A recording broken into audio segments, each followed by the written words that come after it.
Now they're back. Yeah. Traveling through the multiverse to see other movies. Hello, you beautiful nerds. Welcome to the Drunk Banthas podcast, where we talk about sci-fi, fantasy, horror, and all the popular art that we love. Also, we do it drunk. Mostly drunk. Never mandatory, but always encouraged. I'm here, as always, with my co-host, Brother Bill. How you doing? I'm doing quite well. And how are you? I am doing. Nobody cares. And how are y'all doing out there that y'all are watching right now? We really appreciate you. If you're watching and you know your friend ain't watching, don't be a bad friend. Share this link with them right now and go tell them to come on over here and join us and chat. Yeah, friends don't let friends not watch the Drunk Banthas podcast every Monday at 8 p.m. Pacific time. Morgan already going in. What's up, Morgan? Yeah, what's up, Morgan? What?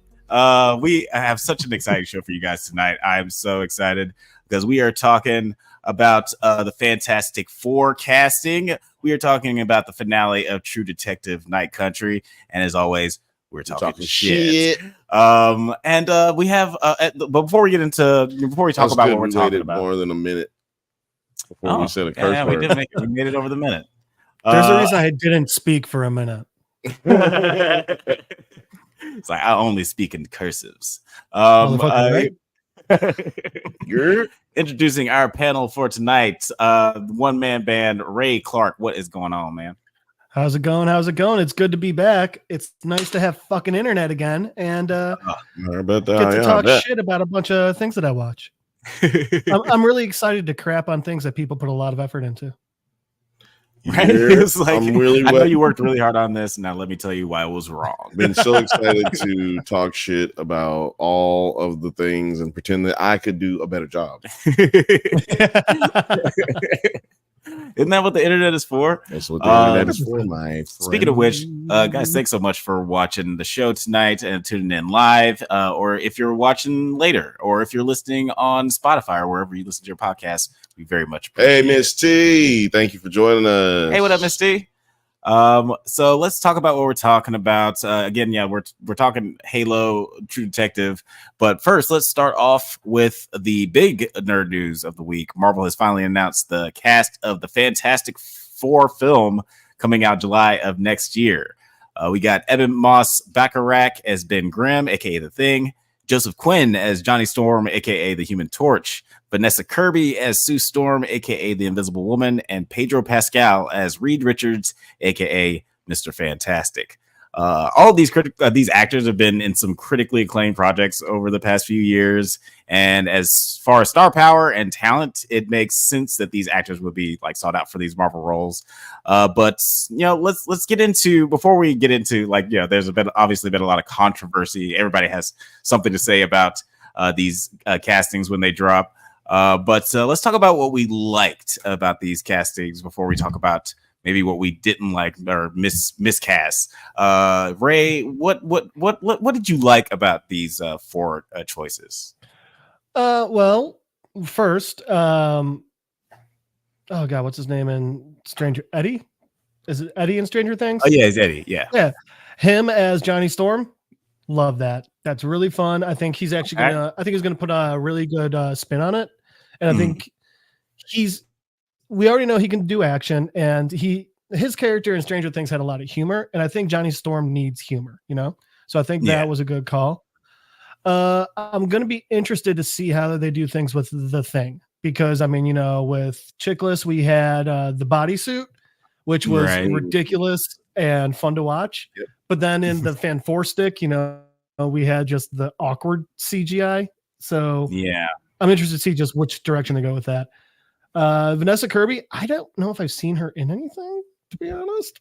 Oh, really? But, okay, not a Mission Impossible thing. I like the Mission Impossible movies. I don't remember her from it, but I still haven't seen the last one, so that might be okay. She's in like the last 3 or 2. 3? Oh, I remember her from. All right, well, I'm just saying she's in the last 2. She was also in Hobbs and Shaw. Did you see Hobbs and Shaw? No, I am not a fan. I'm not a fan. That's the greatest movie ever made. You're the only one who saw Hobbs. God. Who was in Hobbs and Shaw? That was The Rock and Jason Statham Fast and Furious spinoff. Yeah. You're the only one who saw that. so wacky. You did a video. It was the Argyle of Did you do a review on it? No, I didn't actually. No. You talked about it a lot. Review. And then Pedro Pascal is just like, okay, interesting. Now, the one thing is, if they bring in Franklin Richards, how hilarious will it be that we will have now 3 big titles of Pedro Pascal and Magical Child? I mean, I'm in for it, you know. Yes, I'm all the way in for it. And like, man, shout outs. Is there an Agent of the Year award or Agent of the Decade award? Because I'm sure go to Pedro's agent. Right? He is like the Harrison Ford of our age as far as like getting these iconic characters. Or did he get a new agent? Because before it was Game of Thrones and who knows? Right. Yeah, that's right. Yeah, because he has been acting for a really long time up until like before Game of Thrones. So yeah. But it's Did you know he was on Murder, She Wrote? No. I'm joking. I don't know if that's true. There's no way that's true. One thing I did find out though, he's younger. He's old enough. He's age appropriate to. He could have guest starred on Murder, She Wrote. He totally could have. He was in the failed Wonder Woman pilot in the early 2000s, starring. And then he ended up in a shitty Wonder Woman movie. I was gonna say he was in the failed Wonder Woman movie. Oh yeah, that's right. He ended up in the movie. Yeah. I blocked that movie. You block out traumatic. So it sounds like he might have the same agent, but it's just better roles. You know, Right. he's just able to do more with it. Obviously, his breakout role in Narcos like kind of broke him, like shot him up into stardom. But he's had a really great past like 5 or 6 years, man. Dude has been on a great run. What did you love about these castings? Was there any of the casting choices that you really liked before we get into the ones we didn't? Well, actually, while you think about it, real quick, we do have an addition.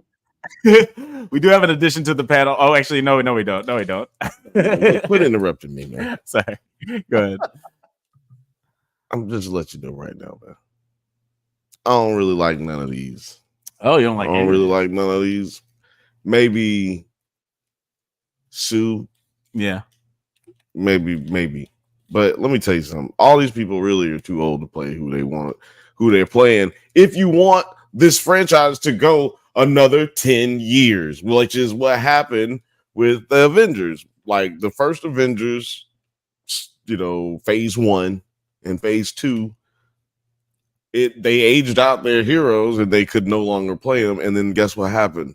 People stopped going to the movies to see because Robert Downey Jr. ain't there, because Chris Evans ain't there, because what's her name? ScarJo ain't there. So it's like, well, why do I want to go? I don't know these other people. You know what I'm saying? So now you're gonna build up a whole nother story, and we're gonna get this old ass nigga who 18 years older than the lady who he's married to then play her, get old dude to play her brother, and they not even like that nigga like my age.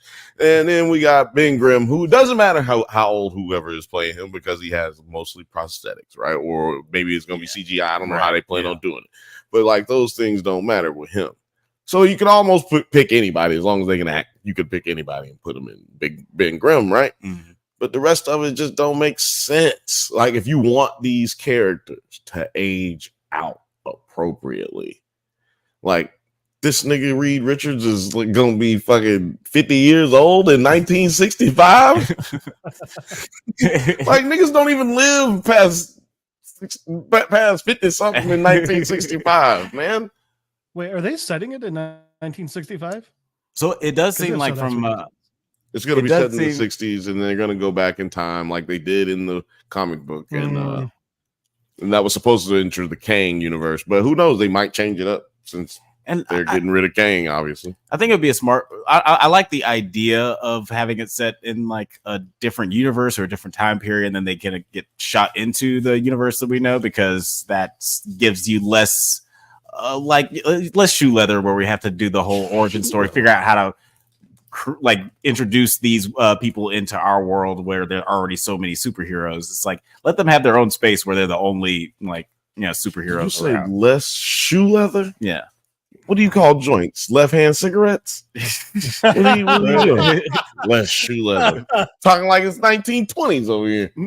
Oh God! If I Just don't trying to be you time guys appropriate, you know? don't make a shirt that says "Pass the left-hand cigarette," I'll be so I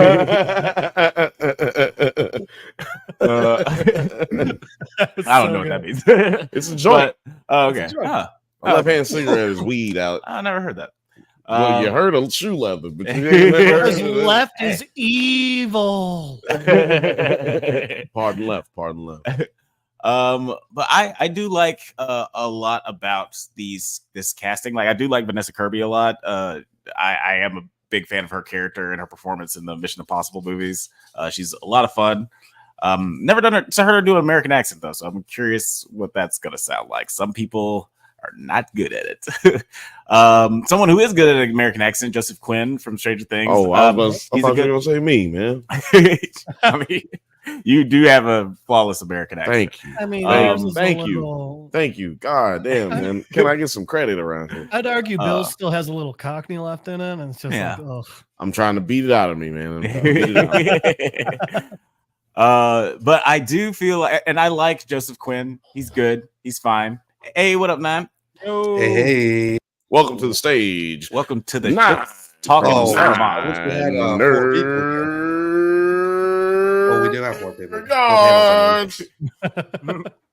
Who are you guys gonna play in Fantastic Four? I'm gonna be actually I don't know who I'll play. I'm gonna be Dinosaur Girl. I'm gonna be Dragon Man. I'm gonna be Herbie the robot. Herbie, yeah, that's a good role. Like be a voice actor of the cute. It's like BB-8. What's up, nerds? Like my robot. Hey, you do it well enough. I mean, you can Paul Bettany that shit and start your acting career all over again. Just like it's all making me very angry. But as you were coming on, is no one taking this seriously? No. Should we? Are we supposed to? Yeah, I guess not. But one thing, I do like Joseph Quinn as an actor. Like we were talking about the Fantastic Four casting. We're starting with things we like about it before we do a much longer. Right, and I couldn't make it through that. I didn't make it through. I could tell that you had strong feelings by what you said last night. But last night. Go check out Movie Files after this, yo. Oh yeah. Go check out. We got to hang out with Movie Files last night. Talk about True Detective finale. Don't tell them what we talked about, nigga. Why not? Now they're never gonna go watch. Yeah, we're about to talk about it right now. They probably won't even go. I mean, they can hear what Movie Files has to say about it. He's way you smarter know what? than we are. He has a lot more things to say about it, and he's way smarter than us. Yeah, that's a fact. He got good glasses. Like he got not the ones you get at Walmart. Like he got the motherfucking good glasses and he see good. He be reading. You can tell he be reading. But yeah, as much as I like Joseph Quinn, and I think that he'll do a fine job. I have been emotionally fan cast putting out in the ether for Joe Carey, Steve from Stranger Things, to be Human Torch because I feel like he would be a much better choice because he's just like that character is already just so Johnny Storm of being like affable but also kind of dumb and he's cocky. And cocky, but for a reason because he's very talented, he's handsome. I and like all that. The Steve thing. Yeah. But what about what's her name? The redhead girl's stepbrother. I like him too. Bobby. Bob. He's really good. Or Billy. Yeah. Billy was that dude. Like if you know what I'm saying. Like he got the one. He's really. I would love to see him in some. I don't think he would be as funny as. He does a good American. I think he'd be hilarious. I need to see him in some. He was funny in Power Rangers. The movie wasn't good, but he was good in it. Okay, I heard but give it a watch. He's funny in it. Yeah, I heard that the cast is a strong part of that. And yeah, he's a good actor, but yeah, I feel like I put my energy out into the universe and it missed a little bit. Got the wrong Stranger Kids thing into this movie. But who did you want to be the Human Torch? I wanted Joe Carey, who played Steve on Stranger Things. Oh, the evil guy. No, I said Billy, the evil guy. Yeah. Steve is season 1 evil guy. He's the one with the hair and the bat with the nails. He's the one with the hair, man. He got the fucking. He's got the iconic hair. He's got the what's her name? okay. Right, Barbara right, Streisand hairspray and shit. I think Yeah, he I actually don't would know have done a why really good I'm- job as that. He would have been a great This guy. Flash. Yeah, Yeah. he would have been a great Flash. Oh yeah, he would have been a really good Flash too. Give this He'd have been guy a great Yeah, I Johnny guess he does Storm. have more Splash than. Oh no, he's Johnny Storm all day. He's either one. I mean, we're talking about the Oh. same person with different superpowers, basically. Yeah, if it's Barry Allen or no, if it's Yeah. Wally. No, it's West. Wally. Yeah, Wally. Wally Yeah, is he's the best. Wally. Wally is Wally. the best Flash. Wally killed a bunch of people. Step on it. I don't know about that. Who doesn't? Step to me. Who on doesn't it. kill a lot of people? Because here's what I got. Guess what I Also, know. which Wally I know now? There's two I of know them. y'all. I know y'all ain't got no. I know y'all ain't got no ammunition. One was for like the rest of them stuck niggas. into Speed Force right now. Wally is Batman's favorite Flash, so that is my favorite he's Flash. not. And if you want to ask, you want to argue with Wally- Batman? Barry is Batman's favorite because I they're would both say that detectives. there is- No, that's the ones that you see Right. where they Nah, do the he's- most work together. But that's He's not Barry's his, competition. He's Yeah, like, that's not his- he's that's only not one of his- us can yeah, be the best exactly. detective. exactly. Yeah, they have a very I'm gonna cook your ass. very this time, Tom Brady Flash. Peyton. I like Manning I like my dog as Ben Grimm. The bear. I feel like that's the best. Oh, part yes. of this casting right here. easily Look the at best Pedro. decision. Rowe. Look at Easily the Pedro. best decision. Look how old this nigga is making for these people. What the fuck was he grooming? Reed Rich? I mean, Sue Richards? Was he grooming her or something? That he is. Who is this Oh, again? She's in Vanessa Mission Kirby, Impossible? yeah, she's in Kirby the Mission Mission. Impossible. She's been in a few in the Mission Impossible movies. She was in Hobbs and Shaw. she's the hot girl who can whip your ass Alex's in a movie. favorite movie. Yeah. Oh yeah. No, it's the world's Morgan's favorite Morgan's movie. favorite It's the movie, best too. movie ever Morgan made. gave us Five. Morgan gave us some How love old in the is chat. Pedro Pascal? He is 46 years old. He's Oh. no, he's 50. He's 50. 48. 48. And she's what, 35. Damn. Yeah. I thought Jesus we Christ. stopped doing this, Hollywood. So that's It's a gross. 13-year difference. Well, I mean, Look. you know, after what's his face, Frodo and Wednesday, this is just the next one, you know. Wait, what? Frodo. Jenna Wednesday. Ortega, Uh-huh. and the guy that plays young Frodo Baggins, I don't remember his name, have a movie where they evidently have a sex scene and people are freaking the fuck out. What? Huh. They're like, that age difference is so big and gross. And it's like, that's the point of the movie. Frodo in. Wait, who? Frodo, the young version of Frodo Baggins. He's also the token white guy in Black Panther. Token white guy. Oh, you're Martin talking about Freeman. Bilbo. Martin Freeman. Young. Oh shit. Bilbo, yeah. Bilbo. Oh, I'm sorry. yeah, Yeah, I Bilbo. meant Bilbo. That's my bad. Bilbo. Sorry. Okay. Oh, yeah. This is what Miller's Girl. Yeah. So Okay, there's a yeah, I movie haven't- where haven't he's a seen this. teacher and she's a student and they have a relationship. And again, people are freaking the fuck out when it's like, you're supposed to. It's not, Right. he's Oh, not a hero in the Yeah, movie. this looks like he's grooming her. Yeah. That's the point. And that's the, Yeah. that's what So the why- that's So what why are the people mad about this? It's a representation of something. right. It's the age difference. And then, yeah, she honestly, should have lot been of a it is- 30-year-old playing a 16-year-old, and then didn't it be Right. okay?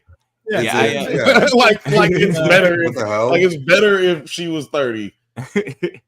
Right. I mean, I yeah, like it's like That's you can tell a fucked story up. about a fucked up thing. I did read the description for this movie, and I was like, no, thank you. And I feel like Yeah, if you should right. be able to make that same Mm. decision. Just like I don't want to watch a I movie mean, about this. You know Even what? The It just name don't is feel- disgusting. Miller's Girl. Gross. Yeah. Look, that's just like when we walked out of Django for the first time at the Vista Theater, you know, historical Shout out. landmark. Yeah, I want some money, Vista. Let's go. Hey, you want- When feel we free to saw it sponsor. there. Yeah, we walked out and there was this white lady who was like, "That was just too much." Like that's what she said when we came up out of the like. Oh, That's I thought you Django- meant like you walked out like you were like, this movie sucks. no. I was like, Uh, as Yeah, we were walking that's- out, as we were walking out, Yeah, everybody it was walking out. definitely sounded This like lady you were was like- upset with the movie. No. Y'all are trying to interpret that into something. Y'all are conflating Man, the why'd idea. you hate this movie, man? Anyway, like I was saying, Man, white lady Bill hates was good upset about movies. Alex hates women. this white lady was upset about how far the movie went. Mm. And that's the same thing with this dumbass movie. It's like why would you be mad about how far it went? This is what the movie is about, bitch. Right. Right. You want to sanitize the situation. Yeah, it's like, why did you watch it? Why I chose not to watch To it. y'all's point, why didn't she just walk out the theater? Yeah, yeah. It also feels like a lot of people are just taking a lot of agency away from Jenna Ortega. Like, she's a child, and it's like she's a grown ass woman. Yeah, she can make her own fucking choices. Decisions. She's an actual adult. She just looks like some of them are bad. Exactly. Like Wednesday. Like Miller. Did she get murdered in the news? Did she get murdered in the new Scream? Spoilers. No, I have no idea. Okay. No, she didn't. I don't remember. But I saw the Scream and don't remember nothing about it. So but still, like people are okay with her getting assaulted by being stabbed with a knife. Oh yeah. Oh yeah. Right. Also, What's wrong with that? She gets murdered. Also, she's got a movie where she does a porn. No one was upset about that one. Now, what movie is that? Now? What movie you said? I never saw it. She was in X. It was pretty good, honestly. Yeah, I heard it was good. Now the thing is, like, I don't think you don't see anything in X, and I think you do see stuff in Miller's Girl, so that might be why people are freaking out. But again, she's an adult. Yeah. If you guys haven't guessed, we're talking about the Fantastic Four cast announcement. Let's talk about some of the negative thoughts about the casting, because we do. Well, actually, let's give some flowers to Eben Moss Baccarat. Is that how you pronounce it? Whatever. I call him the bear guy. Eben Moss Baccarat sounds like a goblet that you get in Marvel Universe. Like you got to go find the Baccarat. Yeah, that was the MacGuffin in the second Thor movie, right? Yeah. But. I think that it's fair to say that he's the best choice out of the four. Like, he's really, like, with his work on the Bear and or he's kind of proven that he can tackle this kind of character and the with Punisher. no problem. He was in the Punisher? I never watched the Punisher. He's the guy in the chair. He's the guy in the chair giving Castle all the information. And honestly, that's the big reason why I'm like, I think he'll do good in this. Because the Bear, don't get me wrong, he plays the character in the Bear fantastically. He's talking about the other Punisher, not the TV one. Yeah, he's the Netflix one. The TV show. Yeah, TV one. He was a guy. Yeah, that's him. He's the dude in the chair. Yeah, he's the ex-CIA agent. And but yeah, so his character in the Bear, he plays it perfectly. But I don't want that character in this movie. But his character in Punisher was able to be like much more, down to earth, much more like it was much darker, and also like can take a beating. That's what you need in the Thing. It's the Thing's got it's a Fantastic Four movie, but the Thing is always the character with the darkest role. Yeah, but he also probably, since they're starting from the beginning, they're probably gonna do the whole Ben is in love with Sue thing. The first. Well, in his defense, I mean, look at her. Oh yeah, who's not? To be fair, how old is this kid? To be fair, what is that? That's a good question. I know I think he's in his 20s. Hang on, Joseph Quinn. I think he's in his 20s. He's in the Stranger Kids crew, so they don't let you stay there unless you're. 30. He's 30. Damn. I told you, nigga. So these niggas is too fucking old to play the fucking characters. No. He's a good age to be. How old is not? You're talking to be. Y'all are thinking about this like we're going to see one movie. Y'all think that this is only going to be one movie? I mean, it could be that bad that we only get one and we don't see him 10 years later. To be fair, I'm just saying, because that would continue the run of Fantastic Four movies. Yeah. To be fair, y'all see what Pedro looked like in that picture right there. Yeah. In 10 years, he gonna look worse. I don't know if y'all know that, but in 10 years, people don't go looking better. Father Time is undefeated. Father Time is undefeated. Everybody's gonna age out of their roles eventually. Robert Downey Jr. But why pick somebody who's definitely gonna age out before somebody else would? Like, why wouldn't I pick somebody? I mean, Joseph Quinn is not in the same situation as Pedro. I mean, he kind of is. He's 30 years old, so I mean, he's 48. Look, we're not going to get this movie until 2 years from now. So this guy will be 30. It's coming out next year. So that's what they say. So he'll be 31, 32 by the time the movie comes out. Right. So how old was Chris Evans when Avengers came out? Right. Like Chris Evans kept doing it for A decade. Like I said, he aged out. That's why he's not there anymore. Like what I'm saying is like everybody does. Like everyone if you get 10 does. years, Yes, Alex. Yes, everyone does age out. But let me ask you this. Let me ask you this. Let me just ask you a question. Let me ask you a question. If you have a horse, right? Two horses. Okay. You got to buy one of them. Okay. You got to buy one. Now, if I tell you this one is going to live 5-10 years longer than this one, this one's only going to last 8-9 years, but this one right here going to last 10-15 years. Right. You going to go with which one you gonna go with? You gonna go? I'm just saying, which one would you go with? Yeah, you go with, if I only need the 9 years, then I'm just. What if the one that's living so much longer only has 2 legs? It's the same horse. Nobody's doing no other. I just gave you a scenario. You don't create a scenario. You just answer which horse would you take? Not apples to apples. Also, it is apples to apples. We talking about these are the reason I use horses is because these are horses. Basically, we are using Hollywood don't do nothing but use people to make money. Yeah, well, you got to keep up with the analogy.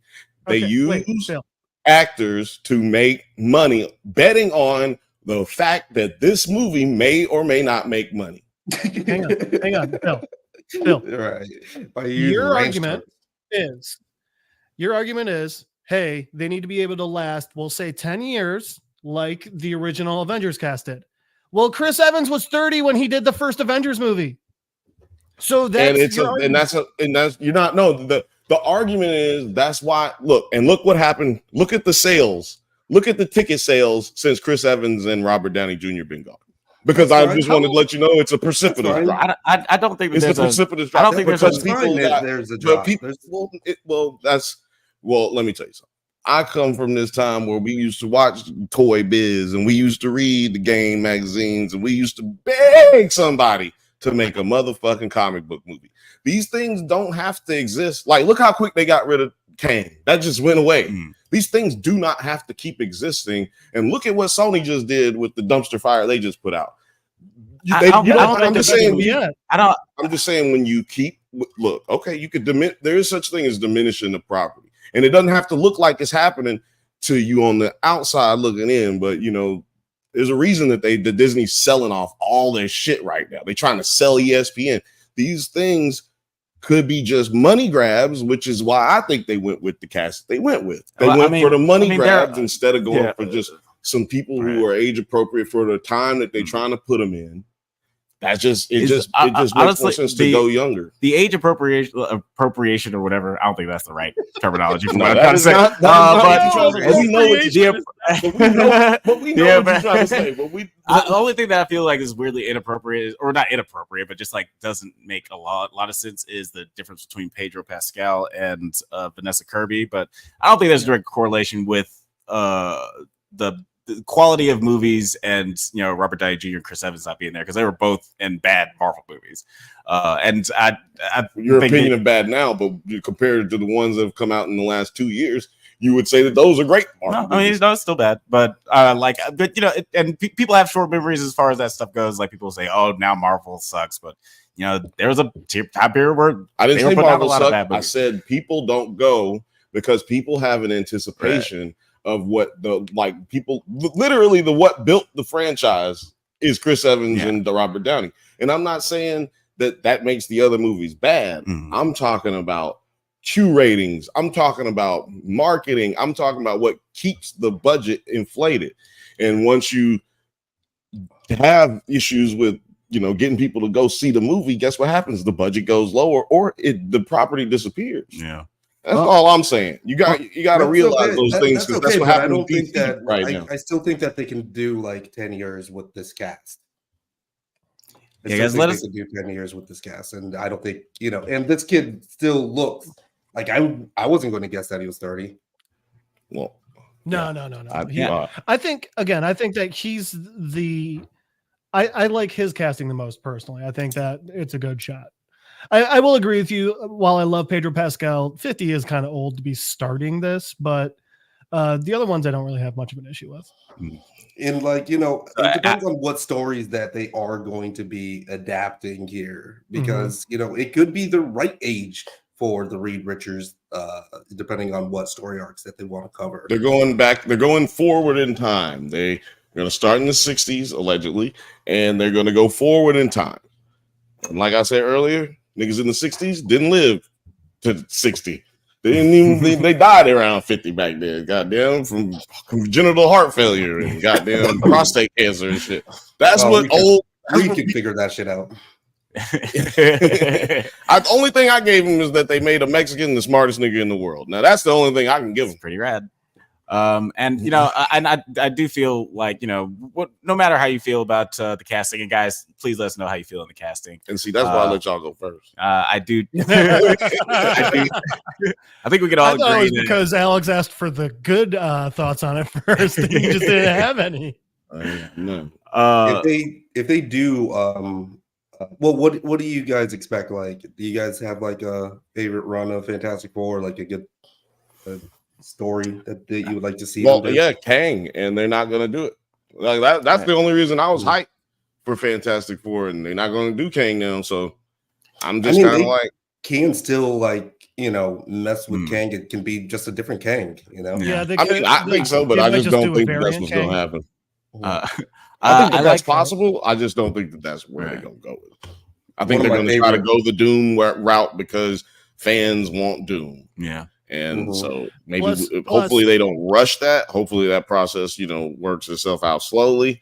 But, you know, they could put anybody in there as the villain, even if they go, you know, in time, you know. So Doom also has good staying power as a villain. And he does cross over into multiple Marvel series as well. I would assume they're going to go the Galactus route because that's a really good Thanos level threat.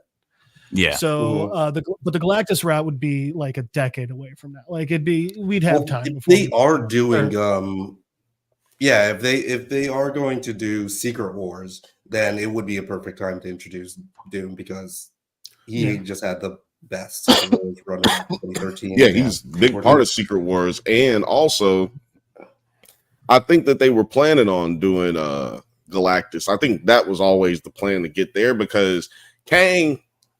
Sometimes he's the bad guy in the comics, but also sometimes he's the good guy. He works with the Avengers to help them sometimes. Yeah. So same with Doom. I think that was what was going to happen to like build up to the the big bad, right? You know, and we're gonna find out that it's Galactus, and we got to protect the Earth, and then we get a Silver Surfer, right? And then boom. Now we can go into phase whatever 6 or 7, whatever, and then have the Silver Surfer and go more galactic. But I think it clearly a lot of that got impeded upon, right? Yeah, I mean, I would love them to incorporate. I don't know if you know the like Jonathan Hickman's Time Runs Out Fantastic Four. I would love them to do that. So, and that's an older Johnny Storm's last stand too. What about you, Alex? Which one was you?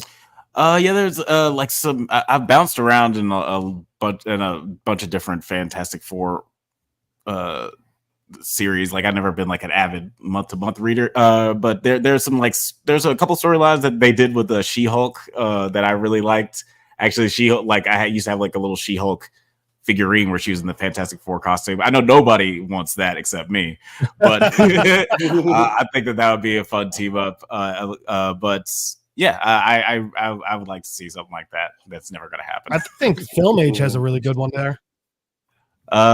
Film Age says, I hope the Maker is the big bad in Secret Wars with Miles Teller, Richard Reed.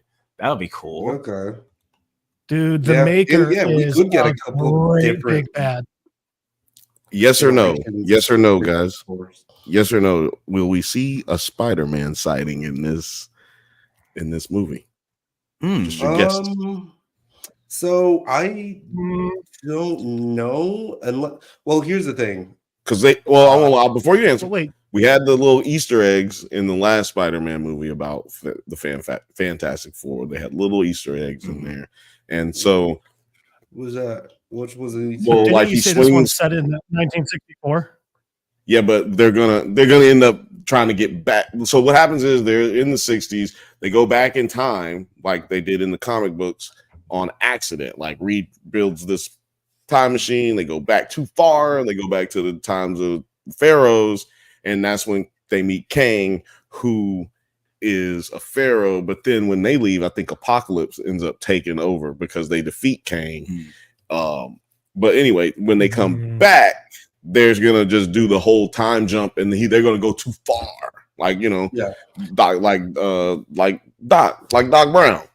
You know, they're gonna go too far, and then end up wherever we are in our timeline, or maybe they end up in the 90s and they just build up to it. Whatever the case is, they're gonna, time flip them over to our time somehow. Then I don't see Spidey being, if he is in Fantastic Four too, it's just gonna be like they come back and they're looking around like, oh man, everything's so different, and like you just see Spider-Man like swing by and they're like, what the hell was that? Right, or something like it's that. like sort of the signifier that he's in our universe. Like I can see them ending the movie with what the fuck? Right. What you think, Nine? That's a difficult question, just because I think that if anything, they'll probably hold off on any crossover until whatever King Dynasty is going to become the next Avengers movie. But it also depends on like what we will see with Deadpool, right? And like how the X-Men are going to be incorporated into the MCU. Because I think they'll probably lean more into those cameos for those characters rather than like Spider-Man. I asked about it because Spider-Man is one of their biggest. Yeah, they do more with him than they do with any other character in the comics. He takes over after Johnny dies. Yeah. He steps into the Future Foundation. We might get one of these moments where he meets Council of Reeds and they all have like Infinity Gauntlets and shit, and then it's going to be the original, or like not the originals, but all of the other shitty Fantastic Four.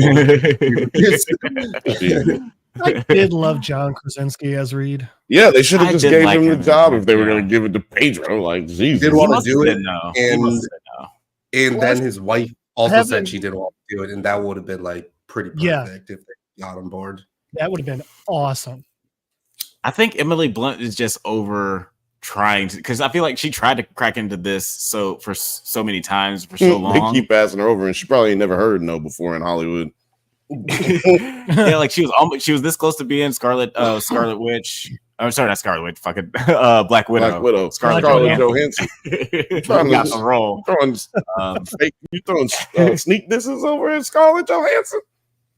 I call her Scarlet Witch. No, they're both, her and Elizabeth Olsen are both great. Everybody's great, but Emily Blunt was almost Black Widow, and she's probably. It seems like from the interviews about her potentially being Invisible Woman, recently, it seems like she was just like, I don't fucking care about that. It wasn't recent though. It's been going on for like damn near 10 years. They've been saying that shit forever. It's been a meme on the internet forever.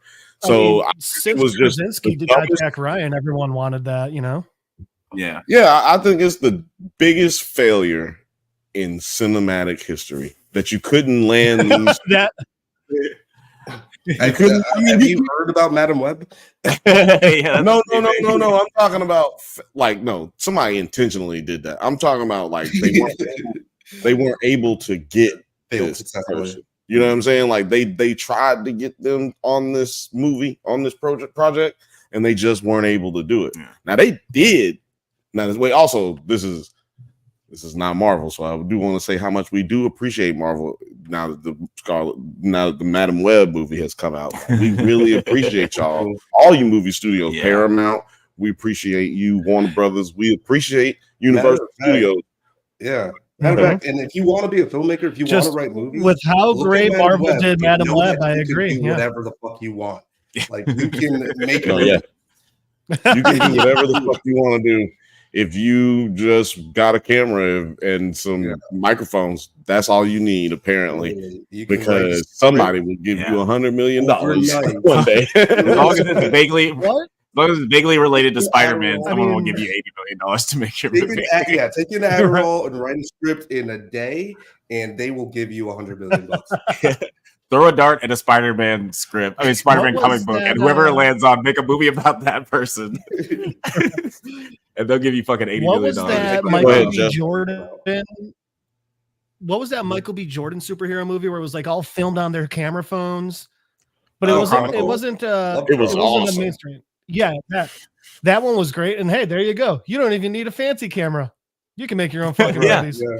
And that guy made Fantastic Four with Michael B. Jordan. Funny enough. Right, yeah, that was clearly he had a hard on for Michael B. Jordan because there was no reason to put Michael B. Jordan in that movie. Hey, just so people know which the fact that he Fantastic wanted. Four movie I'm talking about. I know. I'm just saying, but he clearly just loved him some Michael B. Jordan because there was no reason to put him in there. He just wanted to make sure that dude could get a check. Like he had child support payments or something. Let me give my dude this job real quick, man. I think he did the best in that movie.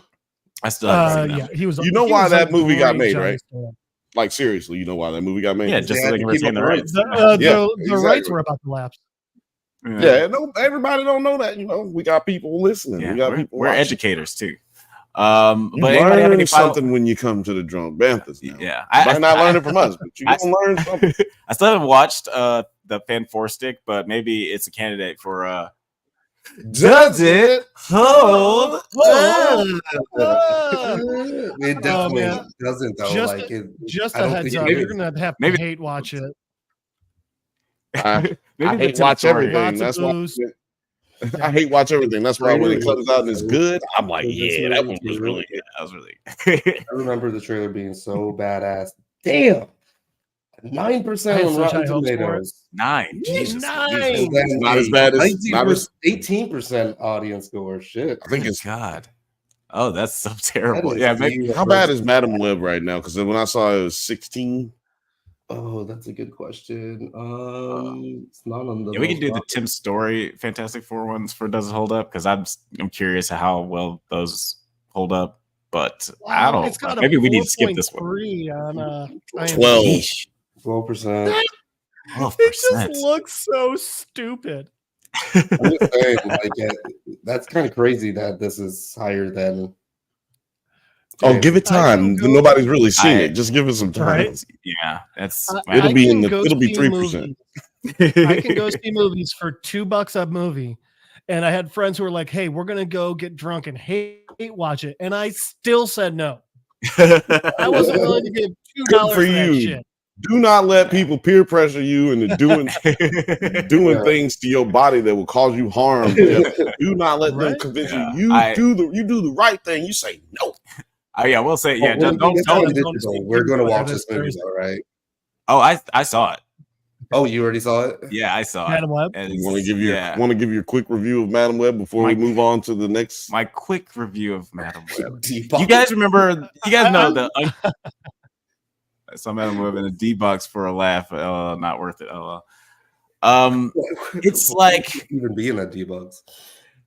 This is Madam Web is the uncanny valley of narrative writing. I'll just say that it's okay for the niggas who don't know what the fuck you said. What the fuck did you just say, nigga?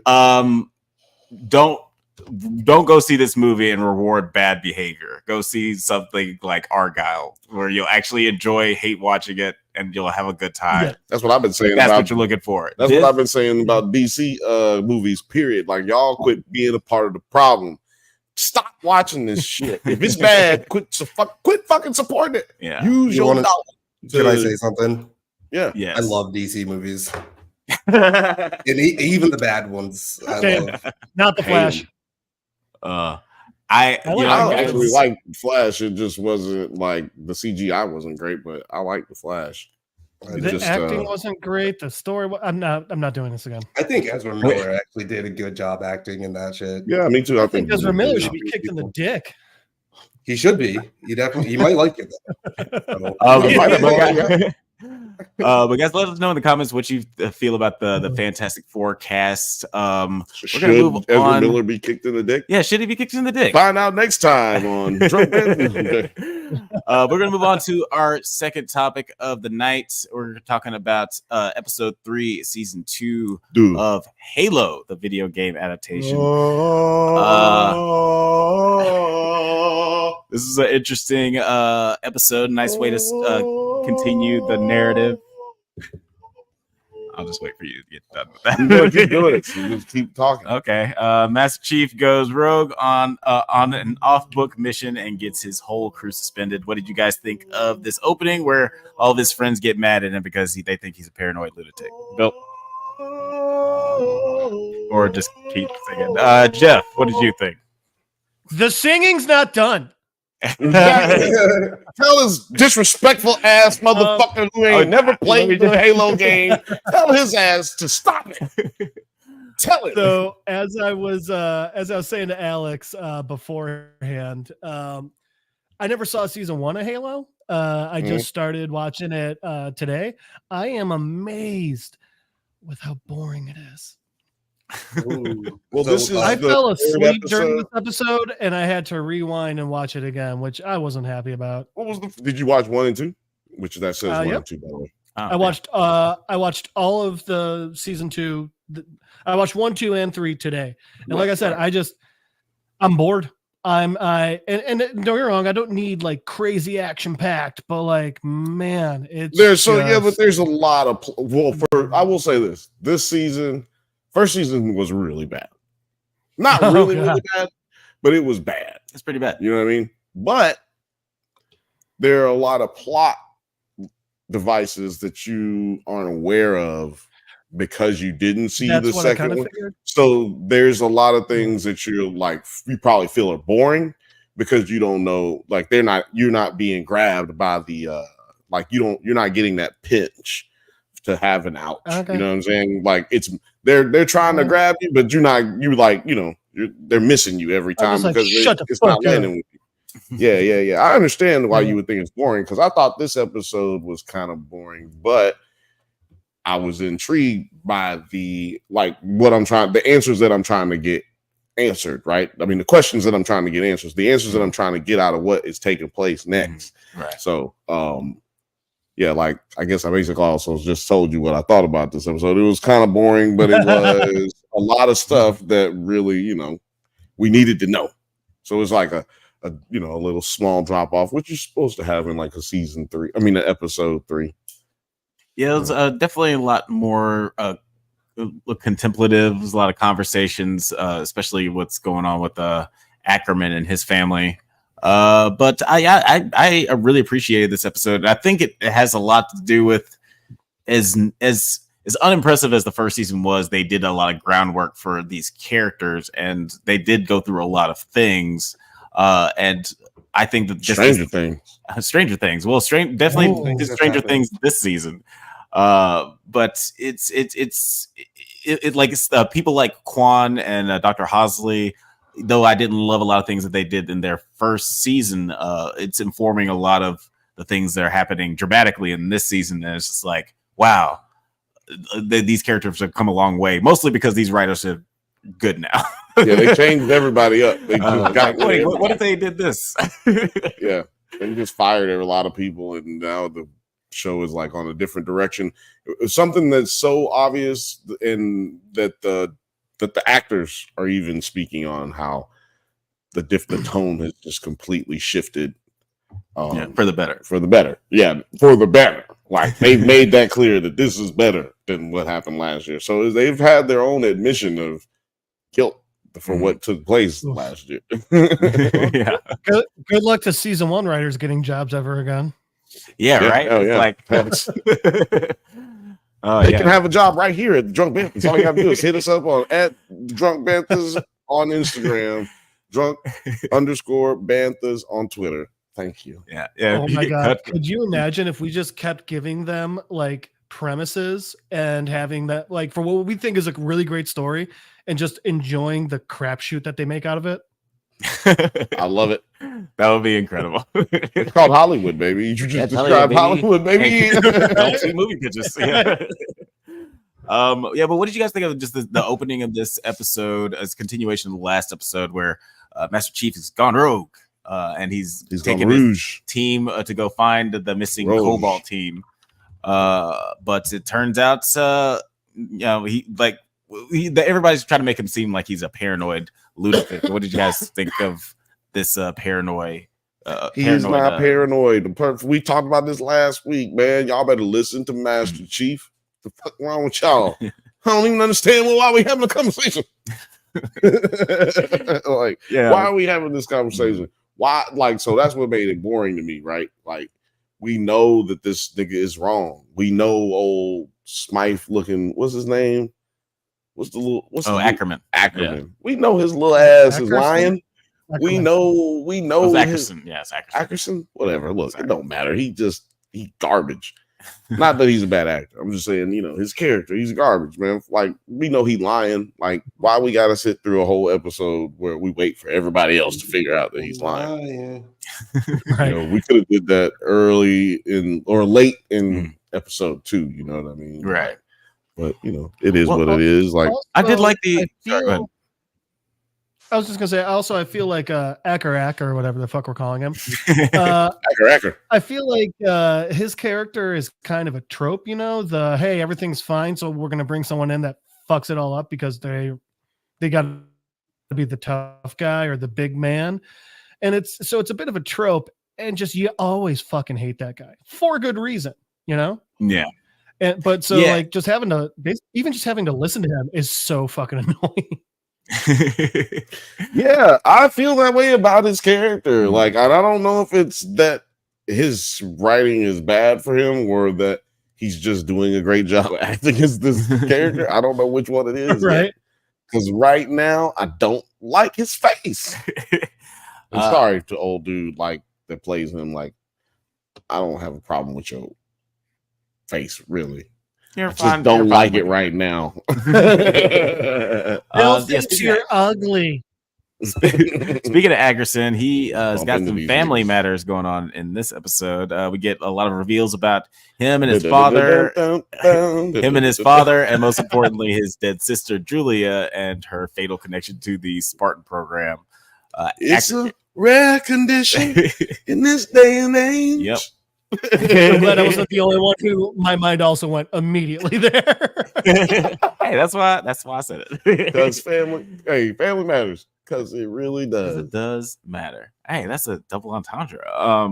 Ackerson has essentially been torturing Dr. Hosley. I think it's a double negative.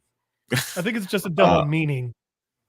I think double entendre is inherently sexual, which is very awkward for family matters. I don't think entendre means sexual. No. I think it just means. I don't think it means. I think you're thinking about innuendos or entendres are just double meanings. Guys, if there are any grammar majors out there listening, please do it. I don't want to see those. God. Hey, whatever gets people to interact, let us know. Also, let us know how you felt about this episode of Halo. The show. Yeah, the show. But what did you guys think of just like the fact that the important questions, Alex? Okay. A double entendre, a word or phrase that is open to two interpretations, one of which is usually risque or indecent. Oh, damn. Take that, motherfucker. Usually. Yes. That's basically everything that I say. What did you guys think of the just like the way that she Ackerman was going to answer Mrs. T's question? What happened to what happened to the family They got rid of her and hoped that no one would notice, and that's a real answer to that question. She went to the same place as Donna's sister from that 70s show. Oh yeah, she did that. Go now, go away. Get watch. She's at a farm upstate. Yeah, they just got rid of that little girl. Oh, little girl. Yeah. But Halo. What did you guys think about the fact that Ackerman was torturing Halsey with his dead sister? I don't think you watched it, so I just loved every time when the sister's like instead of like dying in like some way, every time it's just I thought it was so funny when she's just sitting there and like, I mean, I think I'm cool. It was awesome. It was my favorite part of the episode. That's what her head did every time. I laughed real hard on it. That was episode 2, though. It was so great. It was great. Right. How did you feel about the reveal that that's Ackerman's sister? I mean, it wasn't surprising to me. Mm-hmm. It was one of those, like, when he starts talking about his sister and everything, it's like, because once you, like, the first time a girl walks in and dies, you're like, this is odd. But then the second time the exact same girl walks in and dies, you're like, that's a clone. It's a clone, or it's either a clone or like this is some virtual reality thing. Mm-hmm. And then, like, when he starts talking about his sister, you're like, oh, clearly that's what's going on. That's who that is. You know, it's just, I just felt like it was, the way it was set up was just a very, like, yeah, of course. Who else would it have been? You know? Right. Yeah. And it's, and like for anyone who doesn't remember this first season or didn't watch it, like that, essentially Dr. Halsey, she went to these families and stole one of their kids and replaced it with a clone that would eventually die, like the one that kept dying in front of her. Yes, sir. They're not built to last. Just so, like, basically they wouldn't know that she stole their child, so they could do experiments on them to turn them into these Spartans, which are, you know, Master Chief in the gang. But she's one of the people who didn't survive the experiment, and she died anyway.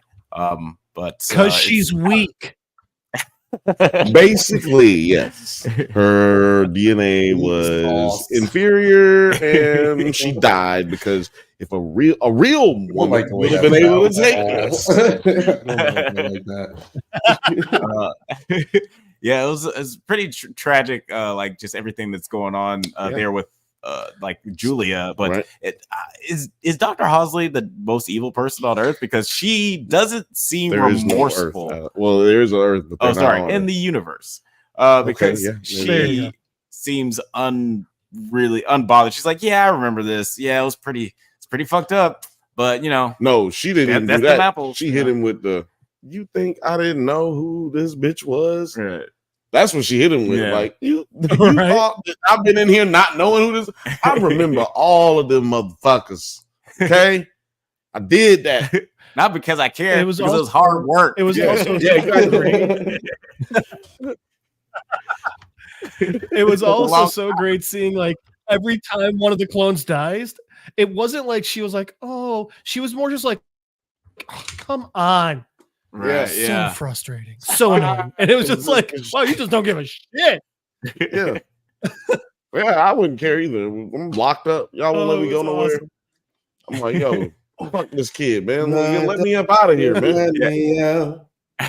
It's just interesting that, like, you know, Ackerson is just like, yeah, I'm gonna torture you with the horrors of killing these children. She's like, I don't give a fuck about these kids. Could you let me go, please? She's like, look, all them kids is grown. All them kids is grown now.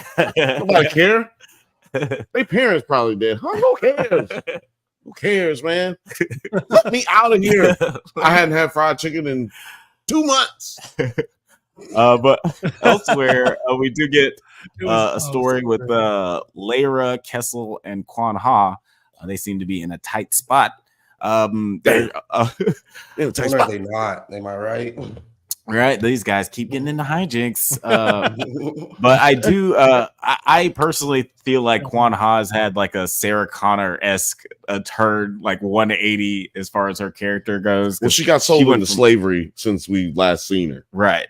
So we imagine a lot of shit doesn't goddamn happen, bro. Yeah, you go through slavery. She's like Arya Stark. That's what she is. Yeah, she went Arya Stark. Yeah. She was. That's a hard life right there. Yeah, she was just chill, really nice, but you know, like rambunctious, free. You know what I'm saying? Free spirited. And then all of a sudden, this bitch turned into a motherfucking demon killer. Cut your face off.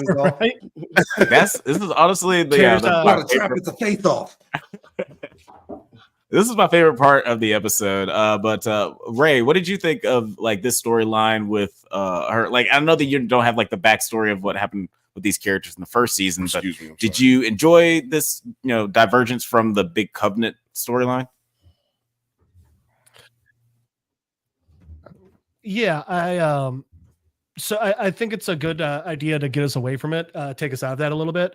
And I think that the story that they're making with these two is, first off, it's fun, but then also like it's interesting, so it pulls you in. Like having that little bit of intrigue there is I like it. And honestly, I kind of like it better than the Master Chief story right now.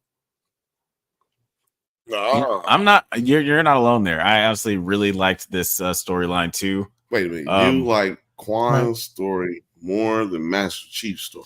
I dig her Right her now. story in this episode more than Okay. than Oh yeah, then, sorry, not overall, just in this episode. Okay, yeah, because you know what? I should have been clear. Because this episode did have some problems with Master Chief, man. Like anytime you take your character that's like that dude and you dredge him through the mud or whatever, you gotta either go all the way or fucking don't do it. Because at this moment he's not really suffering any kind of consequences. It's not like Captain America when he had to like dip out on Shield, well, not Shield because they was actually Hydra. Yeah.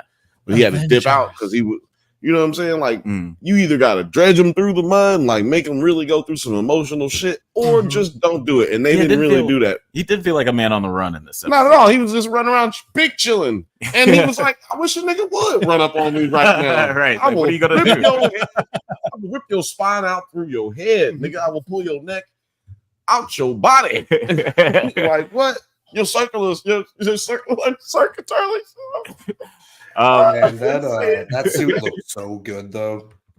I couldn't say it. Circulatory. Yeah, your circulatory system be all outside your body. Yes, that suit is good, but then the other people's suits, like sometimes when they have them like doing the run and stuff, it's like this is CGI you want to go with? Really? Well, we will say, me and Alex have said there are times where this looks great, and there are times when it looks bad, especially with the suits. There are times when those suits look fucking awesome. Yeah. And then there are times where they do too much. Now, what that is, in my opinion, is trying to do too much fan service. So it's really when the CGI is really bad, it's when they're doing the run that you do in the game. Like they're trying to imitate that, right? And give some people. So I think it's because, and I think it's because that's actually the uncanny valley of it. Because the uncanny valley is when you make something look more and more human. Like we like that, but then it gets to a point where it's too close to looking human, but not being great, and it fucks with our heads, and we start being suspicious of it, and we start disliking it. That's the uncanny valley. So I think that run is part of that. Fantastic forecast. I'm just telling you, that's the same way I'm telling you. This is fantastic forecast. But I do really like the costumes in this show, like the suits, and they definitely found the biggest fucking people on Earth to fill them out. Like I really like all the actors who played the Spartans, like Kai and Riz. They really are. Like these actors literally can't work in any other shit with any other, right? Which is why you don't see them in nothing, because they too goddamn big, right? Like you really can't be too much taller than me and Alex are to be in a movie, because you're just gonna be towering over everyone. It's like, I don't know how to like this tall piece of shit. No, he's covering, his shadow is covering her face. I can't do anything about it. I don't know. I don't know why we're playing New Yorkers from the 1930s. Because that's where Hollywood was first. It's like last week I re-binged the show Reacher, and Alan Richson is literally the only person that can play that fucking character. Right, yeah. He's a huge exactly. And I again, I didn't really love a lot of the Master Chief stuff in this. I liked a lot of the stuff at the beginning because it's classic thing, like Captain America. You make, even though we're all know what's true and we're on the hero's side, you're more wondering how he's going to get out of this and bring truth to light. How will our hero get out of this mess? But the sort of the middle part where he's just like sort of like let's go meet up with this lady and turns out, oh, she's not important on this show at all. Move on to the next thing. Next, that I could like have done that. without that. Yeah, it was like that priest lady. Yeah. Oh, I like it. Yeah. But still, you like her. I mean, whatever. but However you felt about her, she died quick. They built her up to be a much bigger character than Right. I'm gonna go swim in the lava lake. You know, Right? Like, yo, that lady was like, she had way too many. Maybe that's what it is. She had too many lines. Too many lines too soon. I thought if you have too many lines, you are going to die. That's how I knew Cobra team or Cobalt team. Right. Team Cobalt, I knew they was gonna die. I said, Alex, they talking more than anybody on like on Master Chief's team. Master Chief's team, Jeff. I know you didn't see Master Chief's teammates said probably 5 words before season, like up until episode 6. They probably said like 5 words. Just so great dialogue there. Soon as they showed them, just a yapping and talking shit, like talking mad cast. I was like, they finna die. They finna die. Yeah. You don't be just coming up in the damn show and just start talking. And it's not even because because it's understood that, the characters we know from the first season, they've taken out their inhibitor chips, so they're expressing more of themselves. They're talking about their ambitions and dreams and what have you. These guys still have their inhibitor chips and they're just talking their ass off. It's just like you need to have inhibitor chip. Yeah, because they actually make fun of them. I'm just saying, but you think that you're like, do they even have their chips in? They're like, yeah, I got my chip in. So my dick, bitch. Like, wait a minute, I'm gonna live forever. Wait a minute. When you get that Elon Neuralink, that's how we're all gonna be like. Y'all can get that, and if X will sponsor us, we'll tell you to get it. But I'm not getting one. Look, y'all don't get one. Just let him sponsor us. No, I'm not gonna take no sponsor from that. Not to tell people. What about from Tesla? Next, go off the card first. Someone drove a Cybertruck by me the other day, and I was just like, "You look stupid as hell." Oh my god, it was amazing. It didn't look that good. Y'all are just knowing what it. Y'all just know what. Look, we're just experiencing it in real time. What it was like to have seen the DeLorean. Seriously, it was like people didn't know. Well, like people didn't. So are you saying the Back to the Future remake should have the Cybertruck? Yeah. Yes. And because the doors go up too, right? In the Cybertruck, the doors go up. Just like in the other model that they got. So look, just put the doors up, just like the Mandalorian, the DeLorean. Oh man, that would be guys. Put in the comments. Let us know if you want to see that, because I want to see that movie right now. Starring Eric Stoltz. Let's bring him back. He'll be Doc Brown. The doors Eric Stoltz. Eric Stoltz will be Doc Brown, and then the fucking Retribution guy do it. Eric Stoltz, and who do the kids love? Joseph Quinn or Tom Holland. No, it's got to be the Doom boy. Oh no! It's got to be a Chalamet. It's got to be a Chalamet. I actually like this. I think it looks kind of cool. It looks like the old Hummers. That look like they try to take the old Hummer and combine it with some new Kanye West design. Yeah, it is. Yeah, it's like SUV by Yeezy. Yeah, that's exactly what it looks like. Yeah, I bet you Yeezy Yeezy. I bet you that nigga did that shit. I bet you he helped design. I bet you he was like, yeah, you should do this. This looks like a prop car from Blade Runner. Like that's the part I like about it. 100%. Like a future car. It's interesting. Let us know in the comments how do you feel about this? I was going to say we not talking about this goddamn. This car looks like it should be in Halo though. But to your point, right? It looks like a Warthog. You just need to strap a turret to that bitch. This car looks like it's a fucking like N64. It looks like it's 64 bits. Right, it does. It doesn't even look very low video game. You're gonna jump out of a Star Fox jet and then jump into this motherfucker. But to your point, Team Cobalt is totally dead. Ackerson reveals the keys. Ackerson reveals to Keys that the invasion from the Covenant is imminent, and Ackerson's strategy is to run away to live and fight another day. And Keys says, "Go fuck yourself." To that, which I thought was great. I love. We love.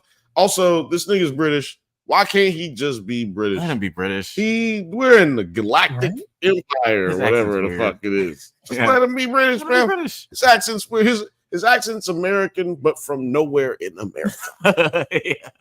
Like his character's from Boston, California. Like nowhere place. It sounds like nothing. It's so annoying for someone who prides himself on doing, different dialects of fucking different accents of, the United States of America. It's very upsetting to hear this nigga just sound like nobody. Sound like he from Detroit, Alabama. Actually, there is a Detroit, Alabama. Actually.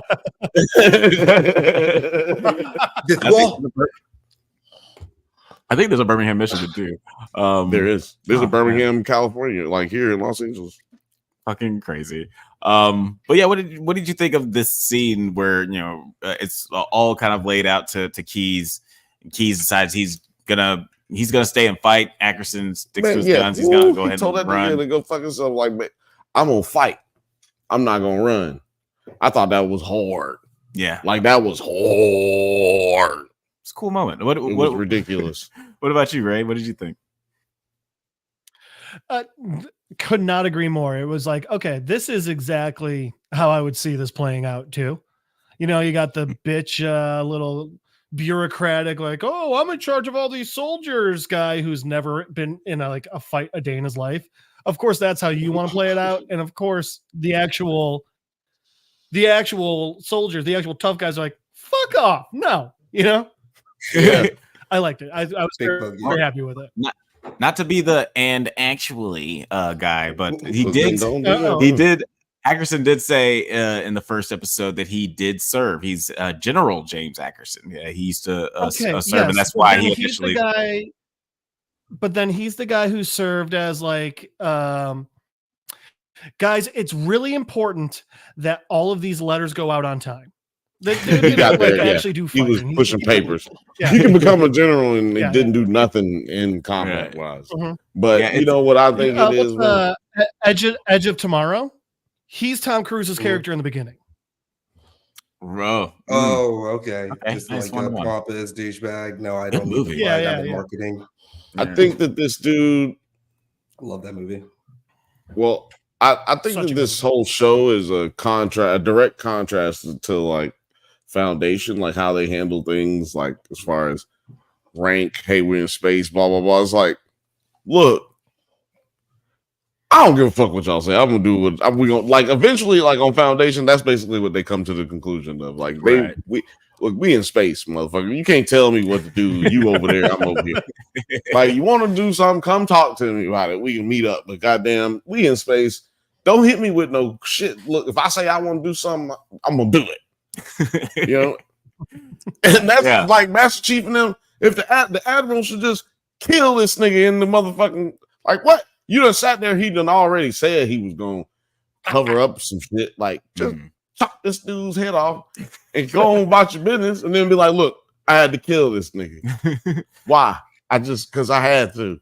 I mean, but like, what you mean? Why? To your point, he had to go to where Julia was. Yeah, like that would raise more problems for him because, like, while he's trying to explain why he killed this guy, he could be, prepared for this. He ain't gotta explain why. Just go prepare. People gonna be like, "What happened to old Ackerson?" I don't know. We're gonna go ahead and prepare though. What y'all talking about? Because I'm gonna get rid of all. We getting rid of bodies, ain't we? He said that's right. That's right. All no bodies. The old bodies. Like, well, hey, you heard him. Ain't no bodies. What you mean? Speaking of bodies, Ackerson does go back to deal with his own very tragic shit because his father is suffering from Alzheimer's or some form of dementia. And he basically asks Ackerson to assist him with committing suicide because he doesn't want to really live like this anymore. Well, he doesn't want to. I think he's talking about the little Oh, he's talking about the covenants. Yeah. dudes. He's like, well, don't let them take me alive. Right. I think he's saying because he said, "Don't let them take me alive," and that's the only thing I could be thinking of. Right. Because he told him what what's the little computer lady name? Oh yeah, not Cortana. Cortana, yeah, like little Cortana told him like you got a 97.7% chance of this happening. But the reason she's got that big of a gap, or at least she won't say she's completely 100% sure, is because she don't have the data to tell her what Master Chief would do. Right. Because they kind of made that a point of emphasis with her character last season, where they talked about how, like she could take all his memories, all his thoughts, and compute what he should do next, like what he would do. Because she could take over his body if he like got knocked out. She could like actually take over his body. Remember what was that movie STEM? It was like STEM. Yeah. Upgrade. Oh yeah, Upgrade. That was a good one too. Yeah, great movie. So yeah, it's like it's similar to that because like she's not trying to take over the world. Yeah, we gotta play some like a round of Halo Infinite for the finale or something. Oh, Halo Infinite, man. Right. That'll be on the members or something like that. I'll get that booted. That'd be fun. Sorry, I'm trying to remember what we're talking about. James Ackerson. Yeah, he goes back to his dad to help him. Gives him a pill that will make him pass. Peacefully, we assume. Before he dies, he brings out the clone of his dead sister so he can comfort his dying. Ackerson pulls out Ackerson pulls out his dead sister Julia, so he can. So his father can die. I'm sorry. With some sort of comfort. I just like how you said it. He pulls her out like he pulled her out of a box. Like I mean, it's basically what he does with them. Like a puppy in a box with some holes. The whole time. Here you go, daddy. She ain't never die. Look, here she is. What did you think of this, Ray? Like, because I just thought it was just like a uniquely tragic and weird scene where he has to deal with his dad and revisiting the death of his sister all at once. 100%. I don't know why, but for me, that pill just looked weird as shit. It just a simple little white pill, not like you see like suicide pills and stuff, and it's like hidden in your back tooth or something. You don't just expect to be like, hey, have the Tylenol. Right. So you can get that really easily confused with your aspirin. Yeah. Right. And then, bringing the daughter out was interesting because it was one of those like, oh man, like you're trying to do something nice, but buddy, that hit awkward as shit. Yeah. And I don't know. I was just like, man, that's. But yeah, it was fun stuff. Do you feel like it was effective, really happy that they did. You feel like it was effective or over the top? I feel like it was one of those. I think it was I feel like it was effective. It was one of those ones where like, because the thing is, you can tell it's hurting Ackerson to do it. So he's sacrificing his own comfort to give his dad a final moment of happiness. And it's like, all right, they're trying to make him human. I'm still going to be happy when he's dead. But other than that, yeah, I still hate your face, Ackerman. I hate your face. Still be happy when you're as dead as your dead sister.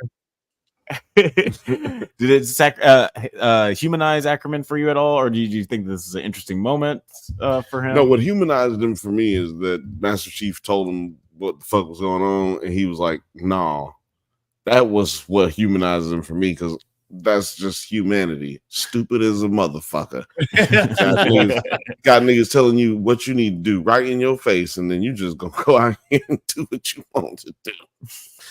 God damn it! And General actors, he talking to an admiral. So what are we doing here? Like, each admiral should have killed him, man.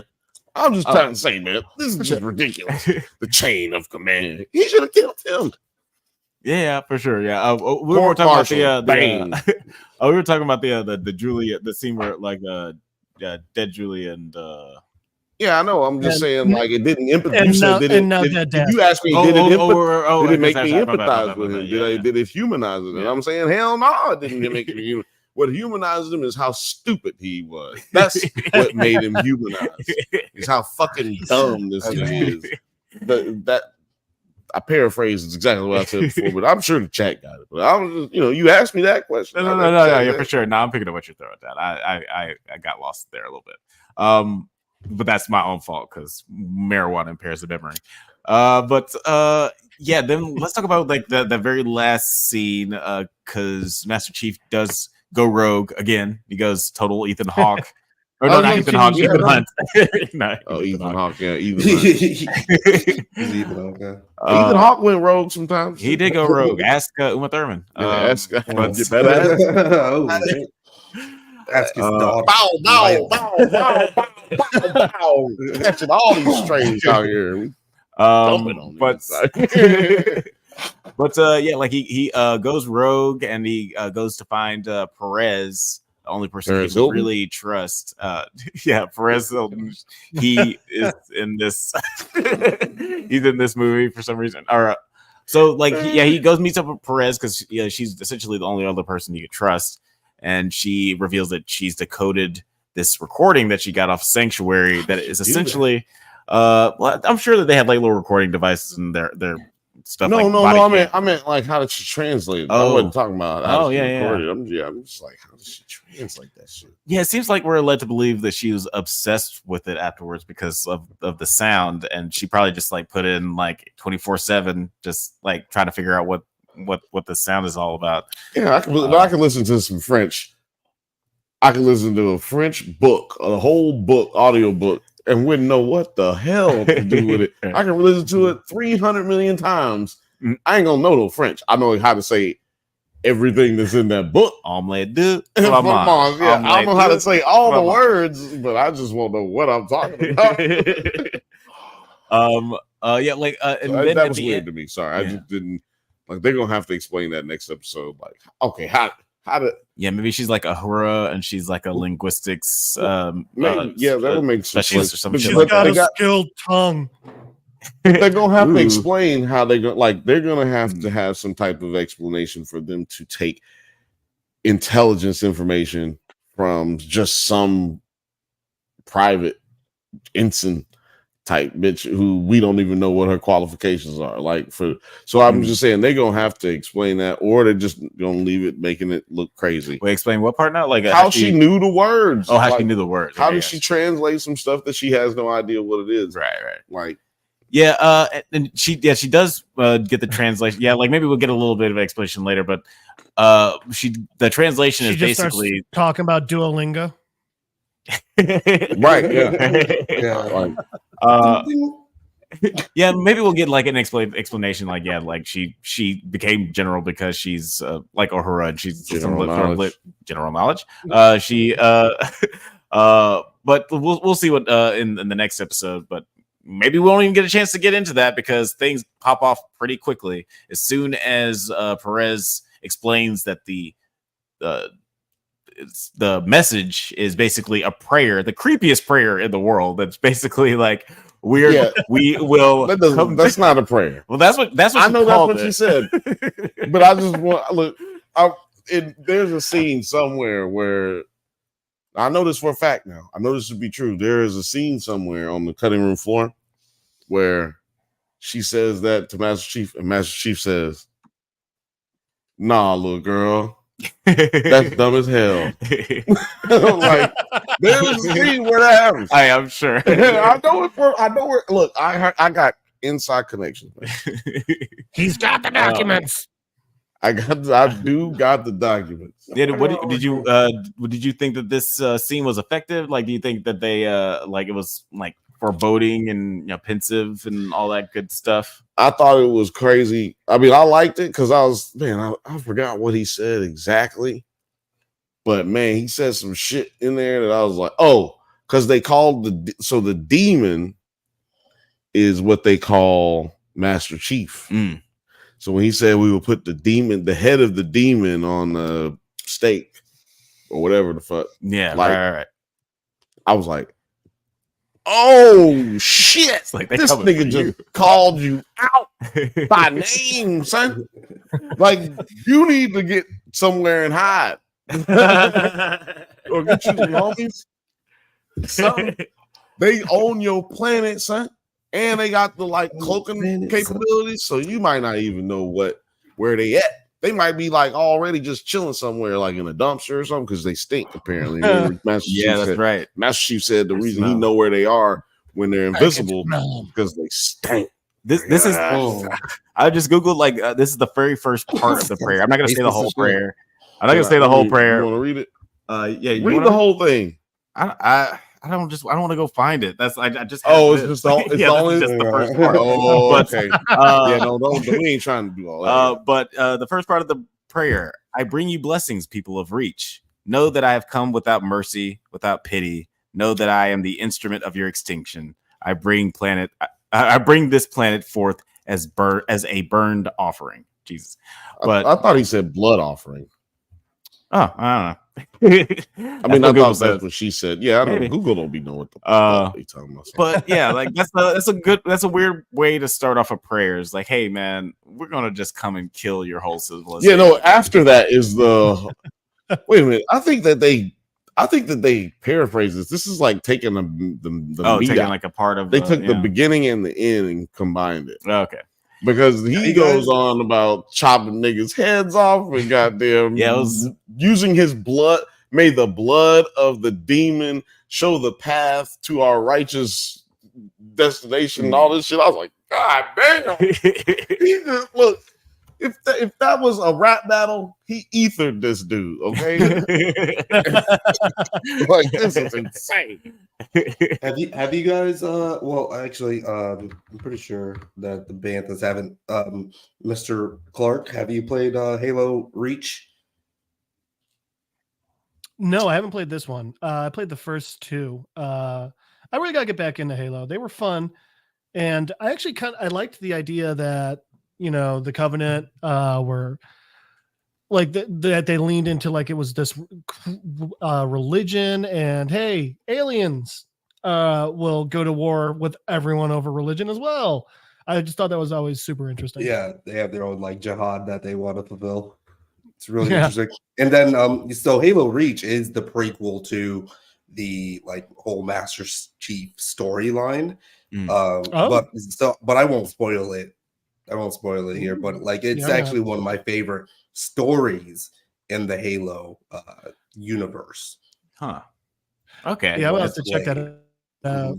Because that's the thing. I like playing video games for the stories, Halo Reach was amazing. Yeah. So yeah, don't spoil it, Film Age, but yeah, at the end, it is just it's just also awesome. Real quick.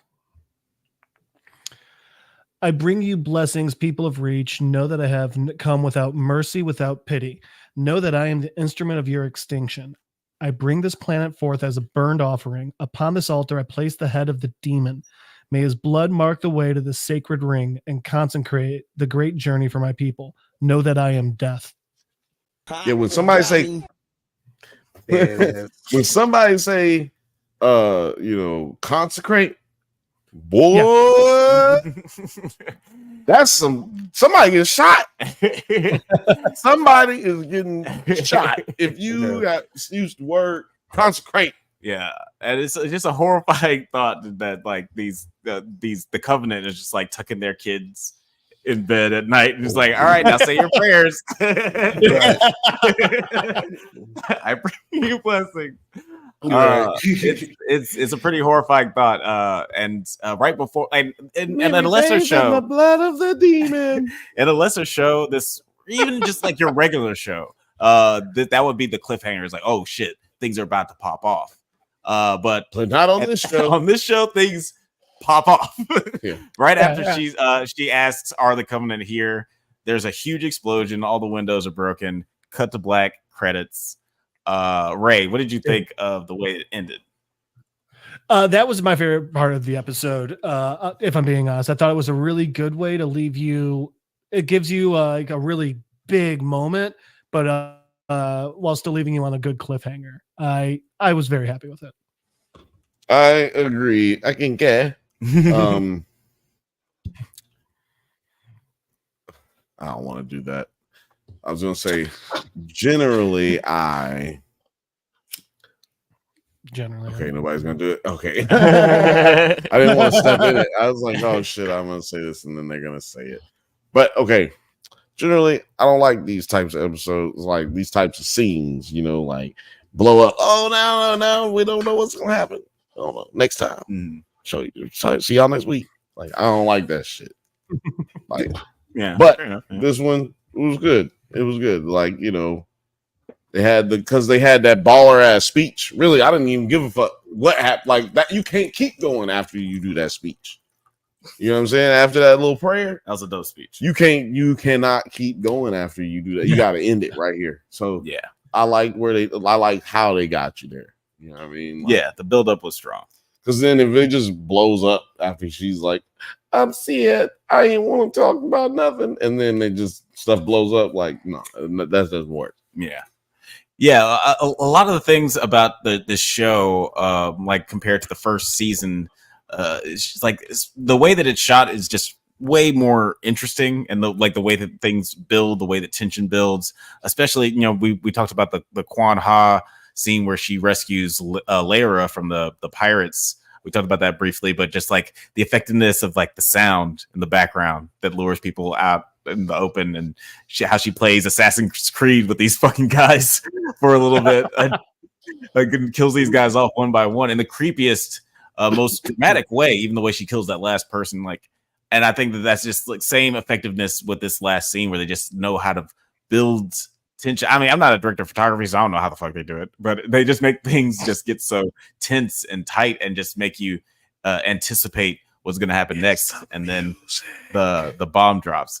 It's a combination of a bunch of things. Just said you're not a director of photography. Yeah, but I am an engineer, and I'm telling you it's the music. So you can't tell me it's a little bit of both. You just said you didn't know.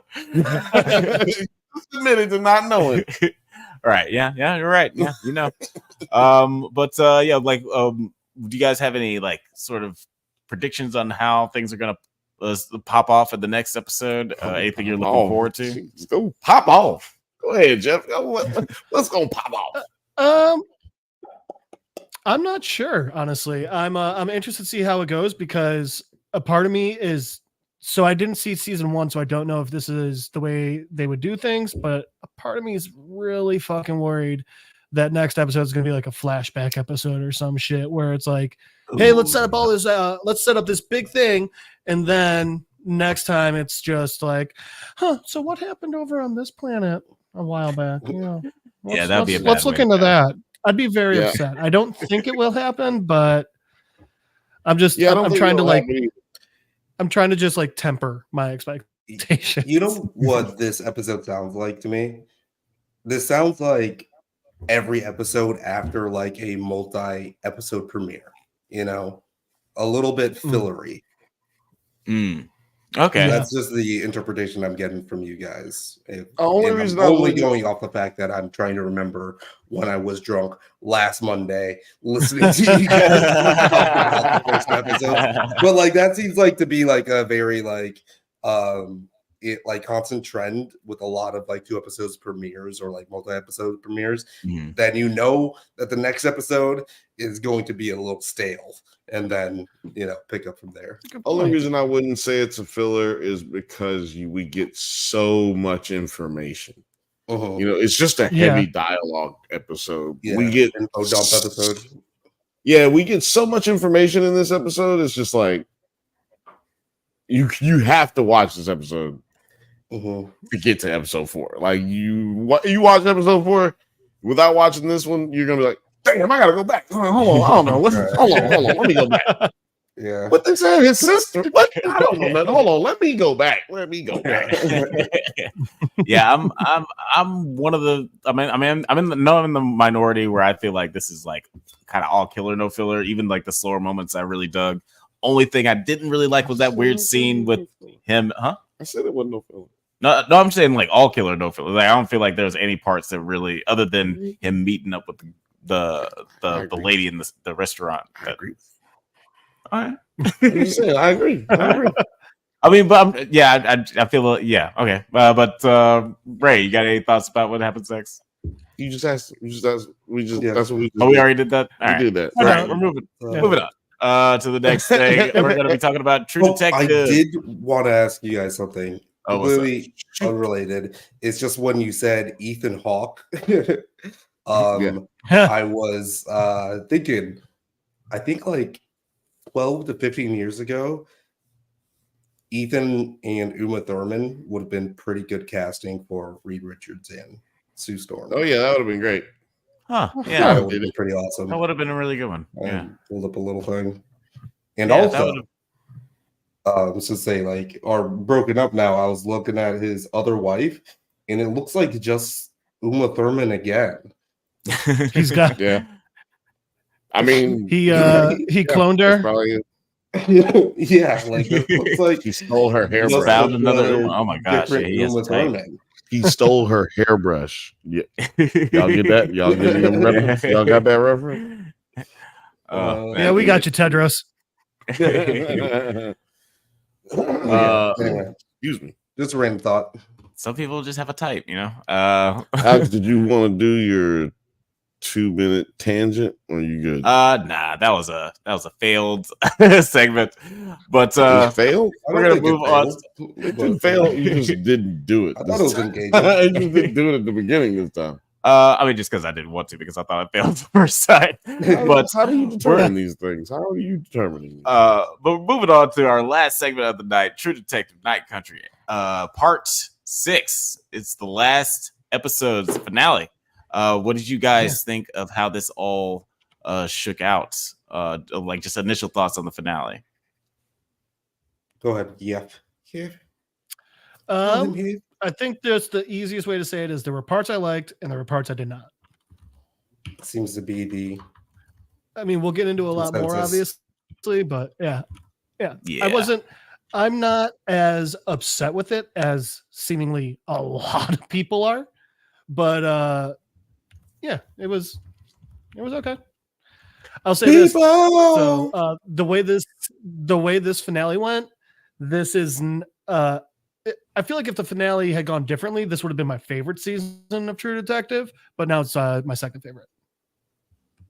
Okay. So still up there. I mean, it's going to be so hard for anybody to go toe to toe for season 1. It's almost an impossible task. Unless they actually do round it out, season 5, they actually have everything kind of come together, and you do get like the True Detective Avengers. Then I think, but like that seems to be the biggest consensus of when we're on the show last night on Movie Files. That seemed to be like what everybody in the comments was like.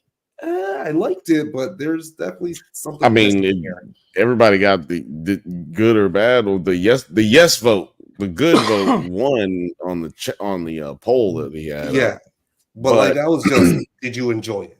And I'm like, yeah, I enjoyed it. I feel like. First of all, when y'all watched season 1 of True Detective, did you watch it week to week, like as it came out, or did you watch it like caught it on the back? I binged it. Same. Okay, well, see, me and Alex, we watched it week to week, and I feel the exact same way I felt then that I do now.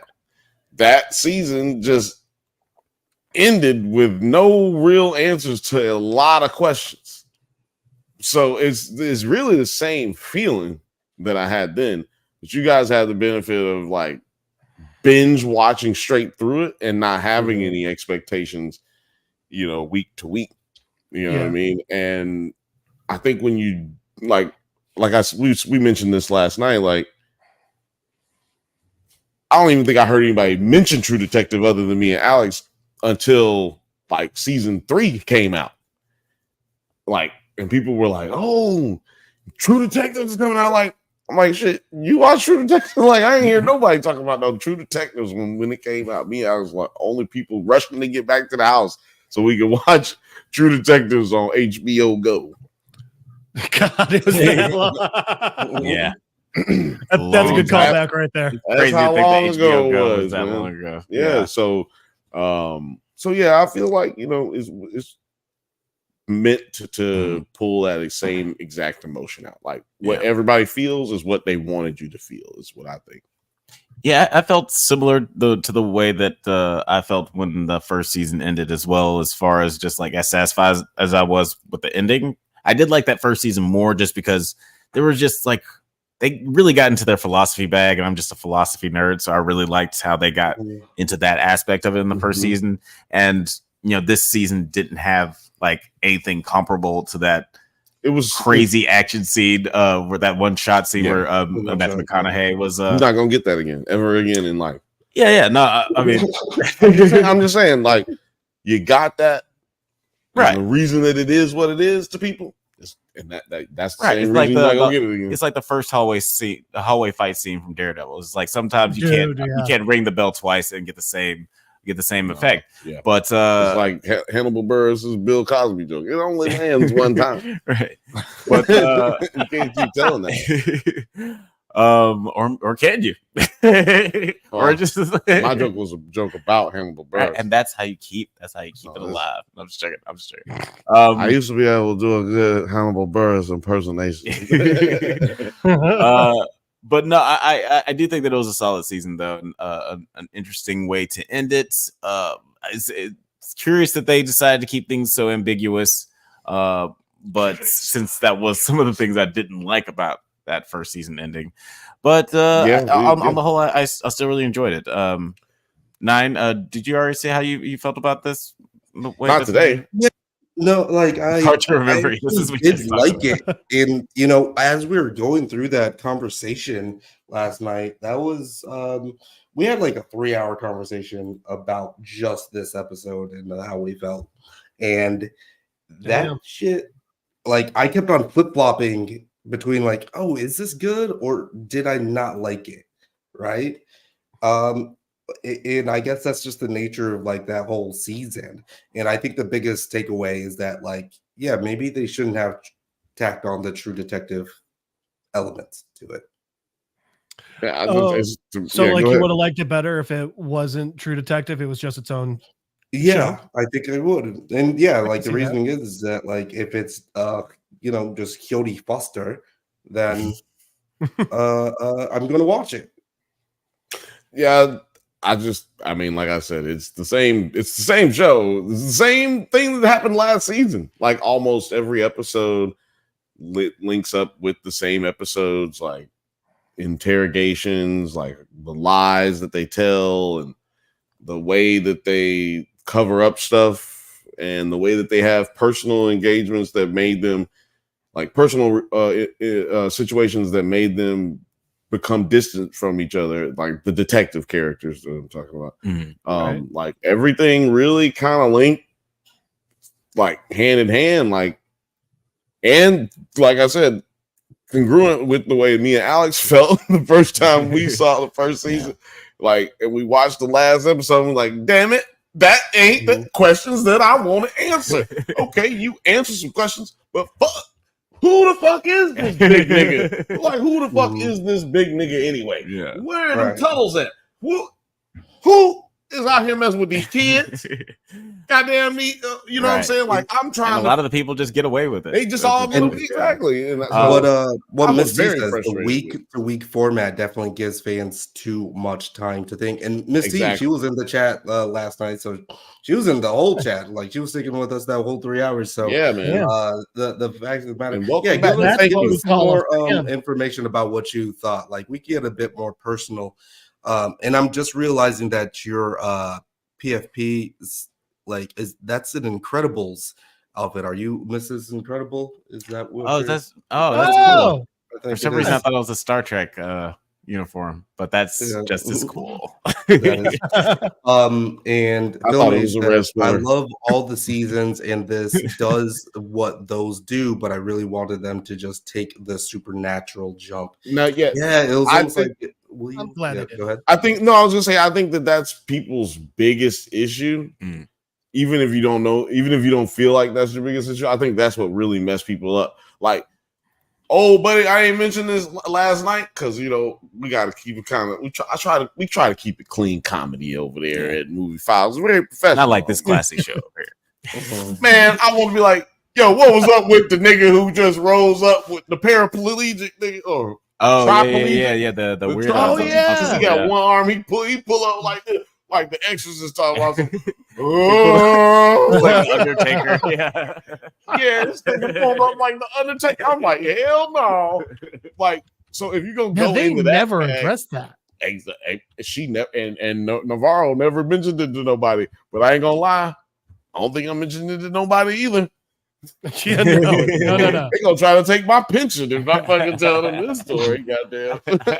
So yeah, it's like shit like that just left you going like, what the fuck? Yeah. And so and I knew after episode 5 we weren't gonna get those kinds of answers because if we did, we weren't gonna get answers to other questions because it's only, even though it's 75 minutes, it wasn't enough that ain't enough time to answer all of the questions that we had, which leads me to believe, because this is so well written, that was their intention. The intention is to leave everything up to interpretation for the viewer, and just like I mentioned last night, is like Inception. You know, is the top spinning?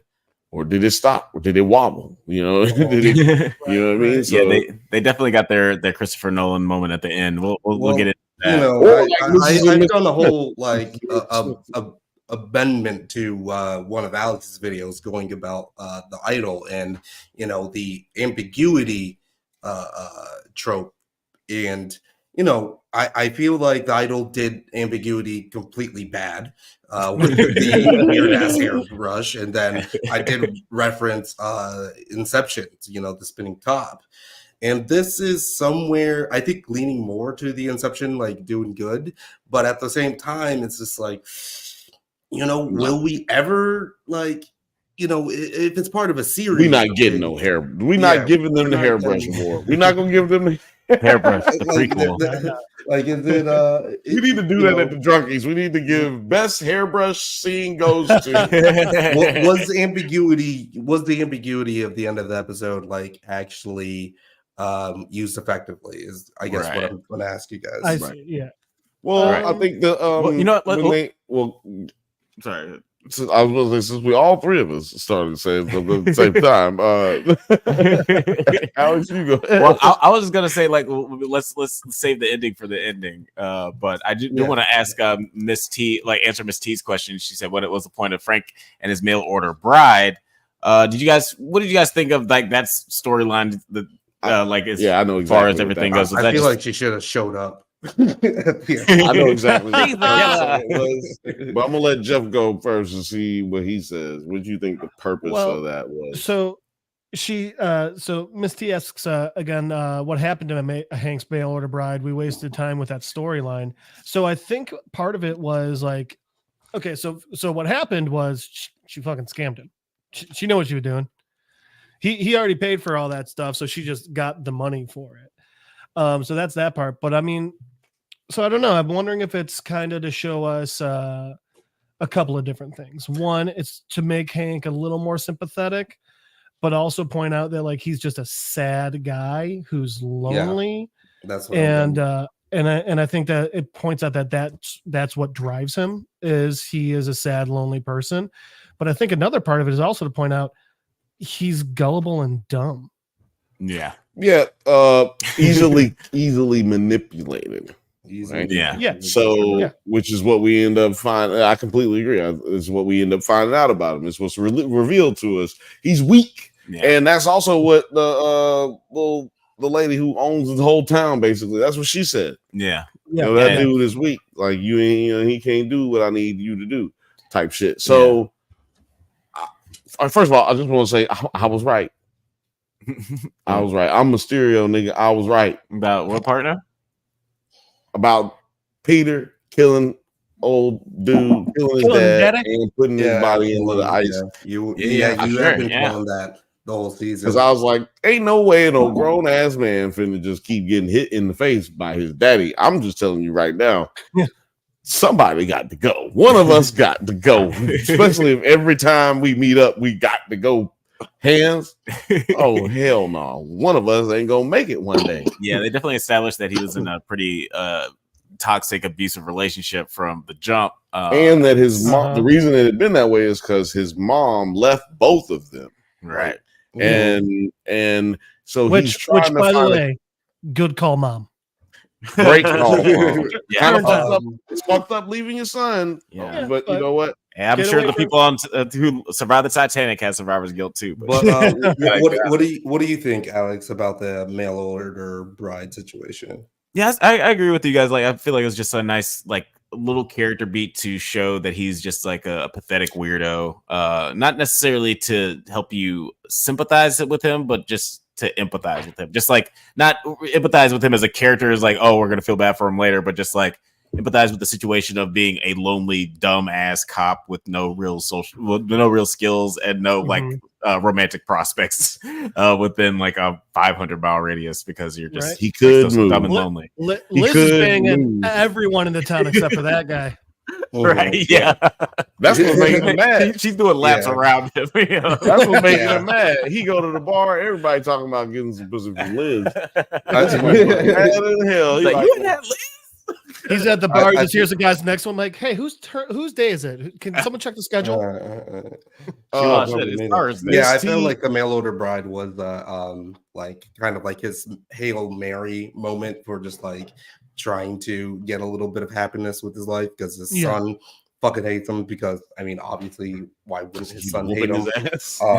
And then also, you know, like it's established that he's done all this bullshit and he's getting old and he probably just wants to get out the fucking life.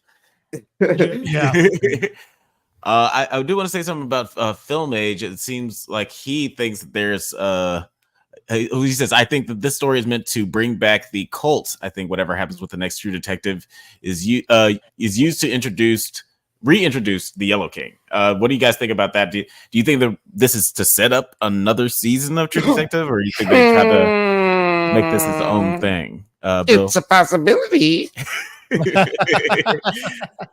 Solid Liddy Tunes callback. But yeah, Ray, what do you think? Do you think that this could be bringing some old stuff back?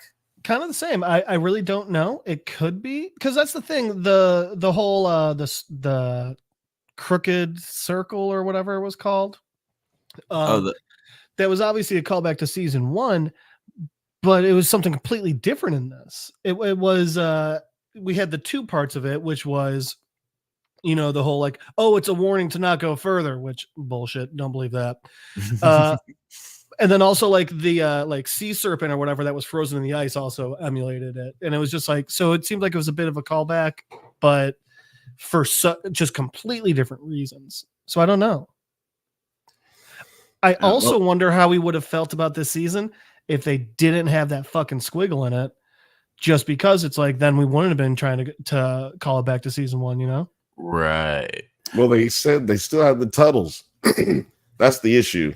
Right. The only issue for me, because they everybody wanted to connect the Travis Cole with Rust Cole, and Rust Cole lied about his father being in Alaska.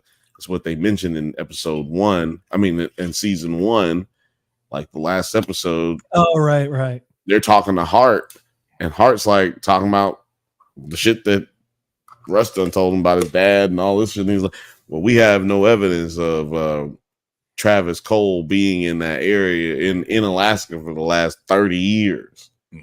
So it's like this nigga lying the whole time. And that's what also happened with Liz. Liz lied the entire fucking time about anything that they asked her about, the like their job related, anything that happened. Anytime she was talking, if you asked her who she was fucking, she wasn't gonna tell you. She's like, look, yeah. Well, that was more because she was just having trouble remembering who that week. So like, look, I don't know. I fucked all these niggas. I don't know who I fuck a lot of guys. I do feel like this could possibly be like an interesting way. Like let's say that the spiral and the cults or the lore around the spiral was discovered by some white dude and then reappropriated into something different, like in the 1940s, to be a part of this cult, like like how the swastika used to be something like a completely different thing before Hindu symbol, before the Nazis reappropriated into something terrible. Yeah, that's a good point. But I think what's happened is you have different segments of people who worship things that, like, you could be worshiping the same deity but in different ways, right? And you could be using the deity for different things as well. Like, I might be praying to this deity to get deity. I'm praying to this deity. God damn it. God damn it. Yeah, I might be praying to this deity, and then to benefit my family, to benefit the land, like to give back and all this shit. But somebody else might be doing it to get this money. You know what I'm saying? I want all the women. You know what I'm saying? Like, I'm trying to get to this paper. You know what I'm saying? How many bitches can we fit in this truck?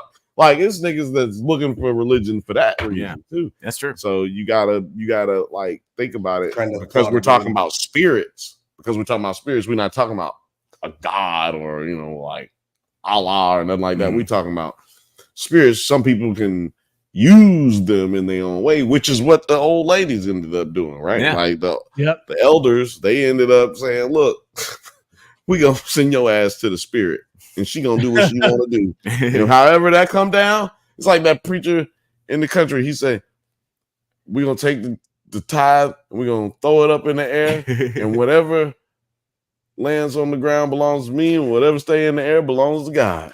It's like, wait a second. I went to school. Look, this is perfect gravity. Whatever stays in the air belongs to God. Whatever land on the ground belongs to me. Just watch. They do that, and literally every bill just stays in the air. Nothing touches the fucking ground. Yo, that was God's most recent miracle is literally a cash grab. And thank you, Phil Mange. Thank you for supporting my theories. You know what I'm saying? I'll be out here with these theories, man. But it's not even really theories. These are like educated guesses based on the amount of information we got. To use the movie files. He already has all the screenshots posted on his video. Good video, by the way. I mean, I suppose it is. I haven't watched it yet. But it kind of just takes us beat by beat. How'd you guys feel about that? Prior, just cleaning up the mess. Did anyone else feel like the wall that the mirror's on would have been way harder to clean up? That wall's got like grooves and shit. Like, that blood is in there. Yeah, he didn't do a good job cleaning up. Well, he almost forgot a damn tooth. He left the molar in there, yeah. Well, to be fair, he probably wasn't done. He was not done. She did run up on him. Mm-hmm. Yeah. She had a key though, so she wasn't invading his privacy. Yeah. But he's just like, that's her house. Yeah, right. Yeah. You never know when. And why was she in the snowstorm? Like, yo, you shouldn't have been driving in the snowstorm. Like, whoever dropped her off, that was reckless. Y'all. I do. It is good that Pete had an emotional alibi for why he's feeling so sad. He's like, oh yeah, I'm sad about getting kicked out of my house. Like, it's not about just like cleaning up my dead dad's body. Good job, yeah. What about you, Bill? What did you think of this scene? I mean, I thought it was cool. Like blood. See, I almost bled out one time. Well, I almost bled out to death one time. It's crazy ass story. I cut my arm up, fell into a glass table, cut my arm up, cut my hand up real bad. I almost bled out to death. Let me just tell you something, man. Blood is pretty easy to clean up. Like, it's not the cleaning that's the problem. Is that when the police come with the actual forensics and shit, they're gonna hit you with the UVs and they gonna see that shit anyway. Yeah. So, or they can tell that it was clean but then that don't let you show nothing. You know, you can't take nobody to trial over that. That's just the absence of evidence is not the evidence of absence. Mm-hmm. And I cannot begin to philosophize, excuse me, syphilisize these types of manifestations of the product of the poppy seed. You know what I'm saying? So any Living Color fans, they out there laughing. They ass. Shout out to Dan Wins. Shout out to Dan Wins. But wait, what was the question? No, I'm joking. I really wanted to talk about what Ms. T was talking about here, because she asked a really good question. What questions didn't get answered that you would have liked to get answered, Alex? What would you think? Well, not to. I mean, don't have to beat a dead horse. I was about to say, not to repeat myself, but like, yeah, you guys, if you watch the Movie Files stream, it's just that fucking tongue, bro. Like, thank you. I'm so glad you said so. Like, I like to chalk up like most of the things up to supernatural. Film Age says he wished that they delved a little bit more into the supernatural. I like how they walked the line and then just kind of left it up to to the audience, like whether there's a scientific or practical reason for why everything happened, or is it supernatural. I gotta believe the tongue shit is supernatural, because there's really no fucking answer to what happened. Yeah, because Hank told everything he ever did in his last 24 hours of living. He told he knew he was about to die. He was like, look, one time I stole candy from the corner store when I was 7 years old. Yeah, like he definitely would have been like, I broke the church window and I was 16. I broke the church window. I got caught at somebody else's house when I wasn't supposed to be there, you know. And then I tried to jump in through the window of the church to hide. It definitely feels like he would have been like, it was like, oh yeah, that tongue, that was me. Yeah. Also, like, wait, what? I didn't do nothing but move her body. Right. And then I cut her tooth out. I mean, her tongue out, and then I kicked her, because that's what because my answer to the question is, she died, and then somebody kicked her. It said there was post-mortem bruises allegedly somebody got kicked, and but they didn't show that, and they didn't insinuate who would have did that, and they didn't explain any of that. But it has to be her. It had to be him, though. Yeah, because it had to be him. But the tongue, I'm just saying. But he wasn't. We find the tongue at the crime scene, so that means Hank had to like drop the tongue in the crime scene, and he ain't got nowhere to actually store that tongue. It's been 6 years. Yeah, I was going to say that means he's been holding on to it for 6 years. Waiting for the right time. That also reminded me of something. What that? So has that one fucking glitched part of Ferris Bueller just been playing on repeat for 14 fucking days? No, and that was a part of the supernatural. That's a part of the supernatural element, because it wasn't playing. Yeah, it got snatched out. She snatched it out of that shit. Yes, the first time. Yeah, she figured out how to stop it. You're the first time. Oh, okay. And then I laughed pretty hard at that part. I'm not gonna lie. So there is we referred to as some timey-wimey, wibbly-wobbly stuff going on. And then it just kind of relates to the spiral time as a flat circle type of thing, where I really believe that like they were slightly interacting with the setting of that night when they all died. Yeah, which would insinuate, supernatural again, right? Like we're dealing with that happens a lot in supernatural. That's just science. That's science. Science. I'm inclined to believe that all that is supernatural, and like that. I really do feel that when Clark saw whatever he saw, and he's like, Annie is awake, he saw Navarro, who's like the embodiment. Oh yeah, when he was having that seizure, right? Which is why it's like sort of lit and shot. But really interesting. It almost felt like the seizure was was his body reacting to that, like, I guess, temporal displacement. Mm-hmm. That's a good word for it. Yeah, maybe it was him reacting to not only seeing her but seeing his death. Yeah. Yeah, because you have to wonder if this has been haunting him this whole time, because they did say he'd been crazy for 6 years. Yeah, goddamn, like this nigga First of all, Right. why? Like we talked about it. Like why would they just stab this girl? They finally stab her. And I was just saying last night, man, this dude's lonely, man. These dudes is not just lonely, but they up there for 18 years. Nobody else coming up there except the cleaning ladies every once in a while. Like that is going to drive you insane. I don't care what nobody say. They were insane already up there. Well, I Was think it 18 also, years? I mean, Ray was there for 18 years. Yeah. But I think that's crazy. So I think a part of it is also just I think the majority of it was just they were so angry about her breaking everything. But part of it, like, it was a really quick line where Ray's like says something like, that arm alone took us so long to get or replace or something. 2 years. So, it took 2 years to rebuild that arm. Mm-hmm. So that's the thing is, like, her destroying the samples and everything really pissed him off. But I think it was more her destroying the arm, which really got him. You know, Jeff, I like what you just said, and it's not just because I said it last night on Movie Files. I like what you said right there. It makes a lot of sense. It just makes a lot of sense. What if I was just watching and taking notes last night? Hey, I would still say the same thing. Like, and it's also good notes. Took good notes, yeah, you took good notes.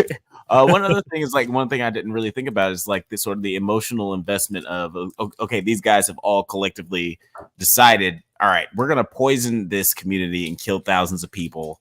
Hundreds. Like 300 people. Hundreds of people. Hundreds, we're gonna only 300 people. I think that's it. Right. We're gonna, they're killing all the new kids too.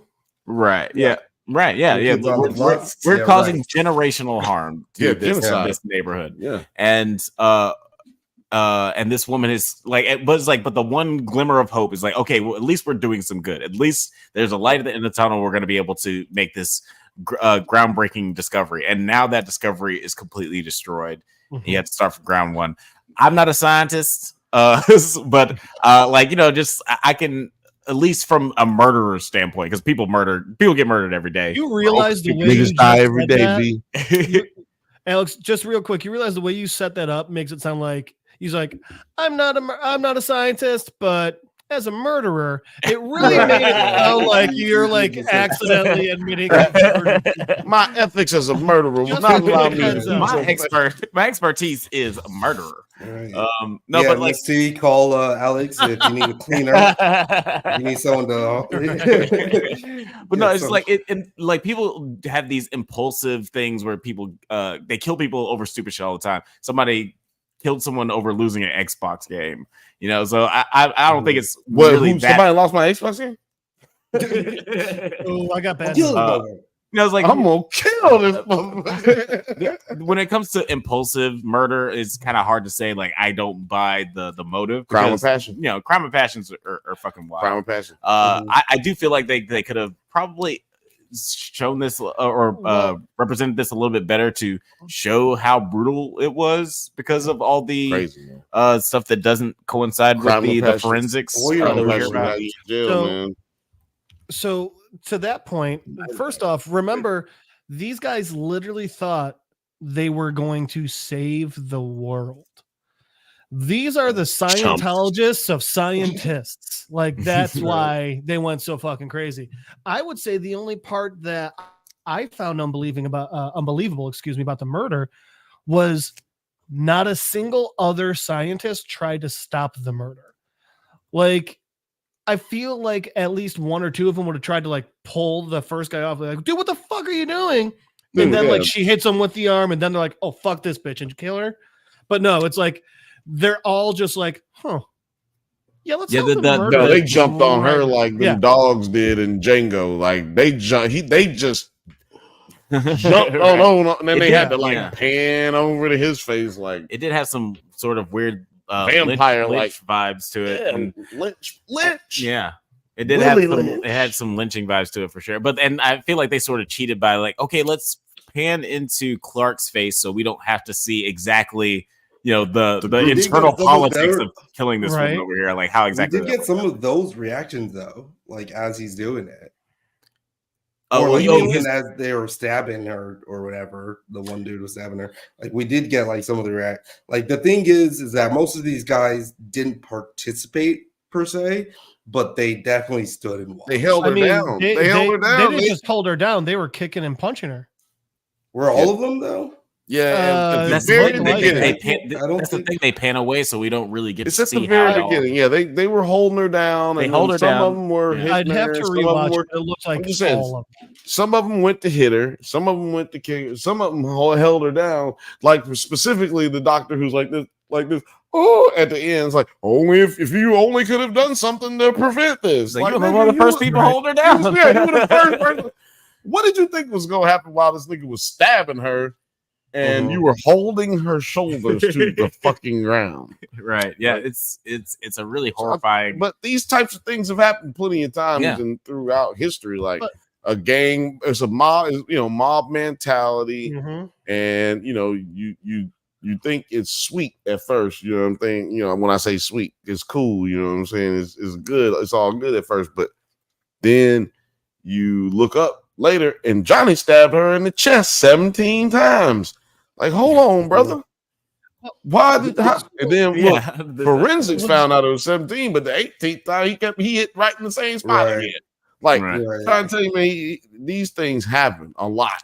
So that's why it wasn't so out of the ordinary for me, given the climate of everything that they set up for the reasoning, logic behind it. But it was just, I think what's hard for people is it was just a really fucked up scene. Oh, you know what I'm saying? Like, I think it was a really fucked. Yeah, go ahead with the Film Age comment. Film Age said in the chat. Yeah, I see why they went away from it. A constant brutality would be a bit much, but this was a native justice story. And to that point, I do really like how it kind of not wraps up, but like how we figure out who killed the scientists essentially toward the end, because it does feel like there's some sort of happy ending in all this tragedy, where like there's some agency with this disenfranchised people. These people have been brutalized and poisoned, and it was there all along too. Yeah. It was there all along. They've been working on that shit.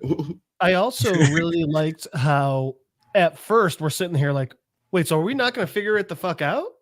Like, because at first, especially after Navarro, I guess, freeze dries Ray, you're just like, wait, so are we not going to find out how the scientist died? Like, what the shit? So it was, I really enjoyed that they gave us that fuck you moment and then brought it back and like did give us that closure. Yeah, that felt rad. That felt like some fucking Inglorious Bastards type shit. It's like when they rolled in with the guns. That was dope. In that music too. I can't stop thinking about that music. It was just so hype when they just rolled in and the alarms were blaring. But with the fact of this was a native justice story. We've been getting a lot of those lately. Like we have Killers of the Flower Moon. We have Echo, and then this. It's kind of like covering and don't a bunch forget of about different What If. regions too. And What If, and What If. Oh yeah, a bunch of different regions and timelines. Argyle, these native. Well, I haven't seen Argyle. Me and Alex, I don't know. Famous Native American John Cena. me and Alex know that this has been going on for a little while in Hollywood. There's been going even back as far as Prey. Yeah, like there's been a weird thing like with Prey, Blood Quantum, which is a great Native American zombie movie. It's been like Reservation Dogs, Blood Quantum. Blood Quantum. Brings it back to Reservation Dogs. The one show that a lot of people want me to cover Reservation Dogs, and I haven't seen a single episode yet, but I heard it's really good. It's because it's very Atlanta. That's why they want you to cover it. It's very Atlanta vibes. Yeah. I don't know why people say it like Atlanta vibes. You mean it's about brown or black people? No, it's just like Atlanta. Wow. Gotta be about the man. Just saying, Atlanta is just a conversation that black people, the uncomfortable conversations that black people have to have on an everyday basis.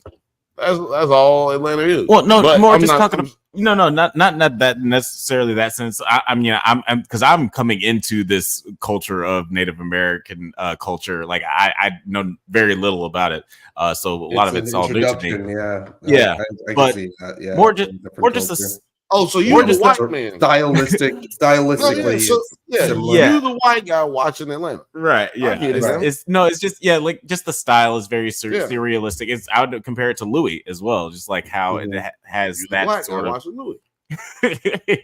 Right, There's exactly. Another one, I can't think of the name, and I'm having trouble finding it.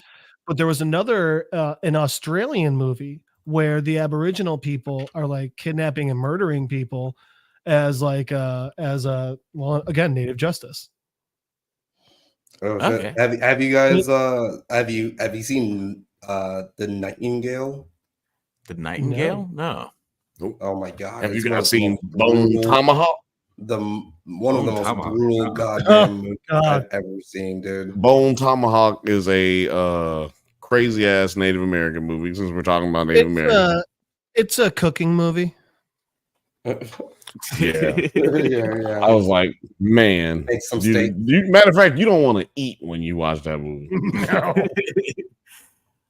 But yeah, there has definitely been a lot of like a lot of Native American representation recently, and a lot by Native American creators. Like there's a lot of Native writers and directors on Reservation Dogs, and even when it's not someone who is Native American, they've had these indigenous people helping with the continuity, building the characters, because they don't want to do anything that's not accurate or true to the characters. Religions and beliefs and the way that they acted and the things that they the way that they presented themselves. So I think that's even doper, because Hollywood don't have to do that at all. They may feel like they have to placate to a certain audience, but they ain't never got to ask nobody to give them no input. They ain't never got to do that. But the fact they're doing it shows you that there is someone, and there's probably somebody black or brown who's in the rooms where these decisions are being made. You know what I'm saying? That's the way we avoid craziness. That's the way we avoid Michael Clark Duncan being kingpin. You know what I'm saying? Like, give Michael Clark Duncan something where he can actually do his thing. You know what I'm saying? Like, do that. Don't give him kingpin. Maybe he could be happy. He could have been happy. But yeah, who knows? I'm just saying you want to put him in that role. Right, that's all I'm saying. I don't think Michael Clark Duncan is taking any more roles lately. No, I was just I was referring to the nature of fucking. I get it.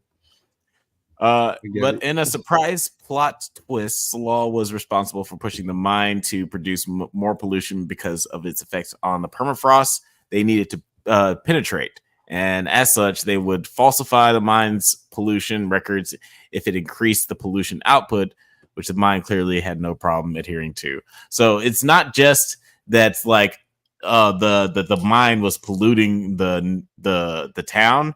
They increased pollution because they knew that it would help them reach their end goal. Like, what did you guys think about this revelation? It's a little bit more evil than you thought. It was interesting, but only because, like, I feel like we all, like, from episode 1, we're like, the mine and Salal are definitely connected, right? We're just trying to figure out how. Right. Hi, everybody. It's a Freudian slip. How this is all connected, but at the same time, I feel like if there was like even a deeper twist, it would have worked a little bit better for me because of the fact that like I knew something was up. And especially when you're talking about like, oh yeah, we all kind of like speculated. What my speculation is that the mining operation had a foot on the law, but the fact that it was backwards is very strange. It was very interesting to me. Yeah, Or what it was about more of a quid pro quo, I guess.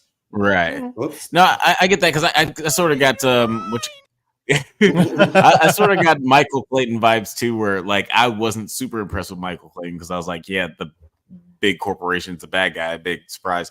But Ray, Ray Clark, I've seen the practice. I don't need to watch. Yeah, like Ray, what did you think of this reveal about the pollution? Okay, so I liked that. I liked it again, like Nine said, that it was turned around from how we thought it was going to be. But that being said, the entire time I'm just sitting there, I'm like, the pollution makes it easier to drill in the permafrost. Okay, you're gonna have to show your science here. None of that. What? How? Yeah, you're gonna have to show your work. Like, and then if you, we talked about this. Like, if the it reason is that, then just replicate the pollutants and then put it in the permafrost. You know, well, it wouldn't have happened quickly enough. They would have had. So that would have taken more time and time. It's I don't just think it wouldn't have taken that much time. Well, yeah. This is the reason. This is the reason it would have taken more time. You got to remember, this mine is dumping hundreds of thousands of gallons of waste in the ground. Like, you doing it at the level where 8 guys are doing it in a science stuff, whatever, in a laboratory. That's just not. That's just going to take you a little longer. It's going to take you a little. It took them 2 years. Theoretically, it took them 2 years to build a drill. So theoretically, if they did that, it would have. I mean, like individual insertions of the same chemicals, it would have took a little bit. It would have took longer. And these, I'm sure that these are the scientists. Well, I'm also like I do feel like these scientists are probably going to be the ones who are going to have to figure out how to introduce these pollutants into it. So they would have to stop their studies to start doing this. And from what I know, they did stop. From what I know from the reason also is this plausible deniability. Why am I going to infect the water when I let you infect the water, and then I say you didn't do it? But then if they find out you did, I was like, I ain't know that. Right. They must have been lying to me this whole time. At the same time, here's the other thing. The pollution helps the permafrost melt faster. Wouldn't that also then taint your results? Mm-hmm. If you're the entire point is to get this pure permafrost, and it's like, but now you're actively polluting. Well, the only reason that wouldn't be the case is because they're going past the permafrost, because they needed to be able to get to where they were going. They need to get even further deep. But then the pollution doesn't matter that much. But then the pollution. Don't look at me when you say that. I know about it.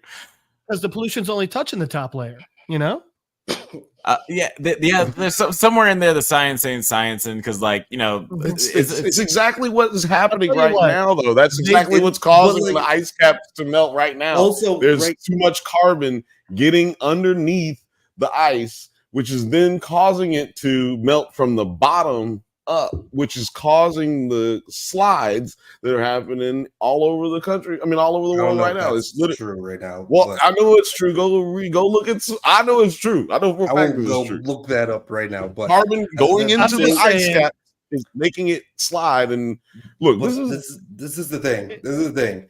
It does not feel like they science the shit out of this. Exactly. And the thing is, especially with a line like it took 2 years to build this drill. Yeah, the first time, right? Right, yeah. But the second time, you already got the schematics. You already know what you're building. It's not going to take that long to get another drill. Period. I think it takes that long, not because it's because of money. Like a drill like that is probably like. You know how much a toilet seat is at NASA? We know how to build a toilet seat, but to get it to do what they wanted to do is different. Like, it's just, maybe they should think about they're literally more complex than a drill to complain over. I'm just saying there are people literally doing this. This is actually happening right now. There are people drilling into permafrost Yeah. and getting these micro. I think that. And guess I what? think When that you- drill So they have things to base this off. Like, And- I don't think that they just were frivolously throwing these things out there. I think they were basing it off of things that actually happened, because these things we can go to point to these. And guess what? Typically in these types of situations, when you build one drill and it takes 2 years of development to make, you're going to make 3. The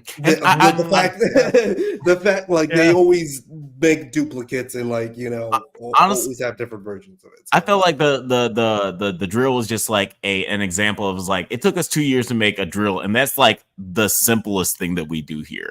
Like everything else like is so much more complex as far as like dealing with like the specimens that we're trying to bring an organism back to life that's been frozen for 10,000 years. They should have like focused a little bit more on that part, you know. Yeah, it could have even been like we finally found it and she killed the only one. Like we don't even know where to find another one. Like they could anyway. Right. Yeah, they brushed by it a little bit, but yeah, like, but again, crime of passion, it doesn't take a whole lot for a person who's not of their right mind to just kill somebody. Yeah. Which is what I think they didn't explain enough, because I think that's just clearly what the case is. These dudes are just crazy. Like not crazy, but stir crazy. You know what I mean? Like not that they're like what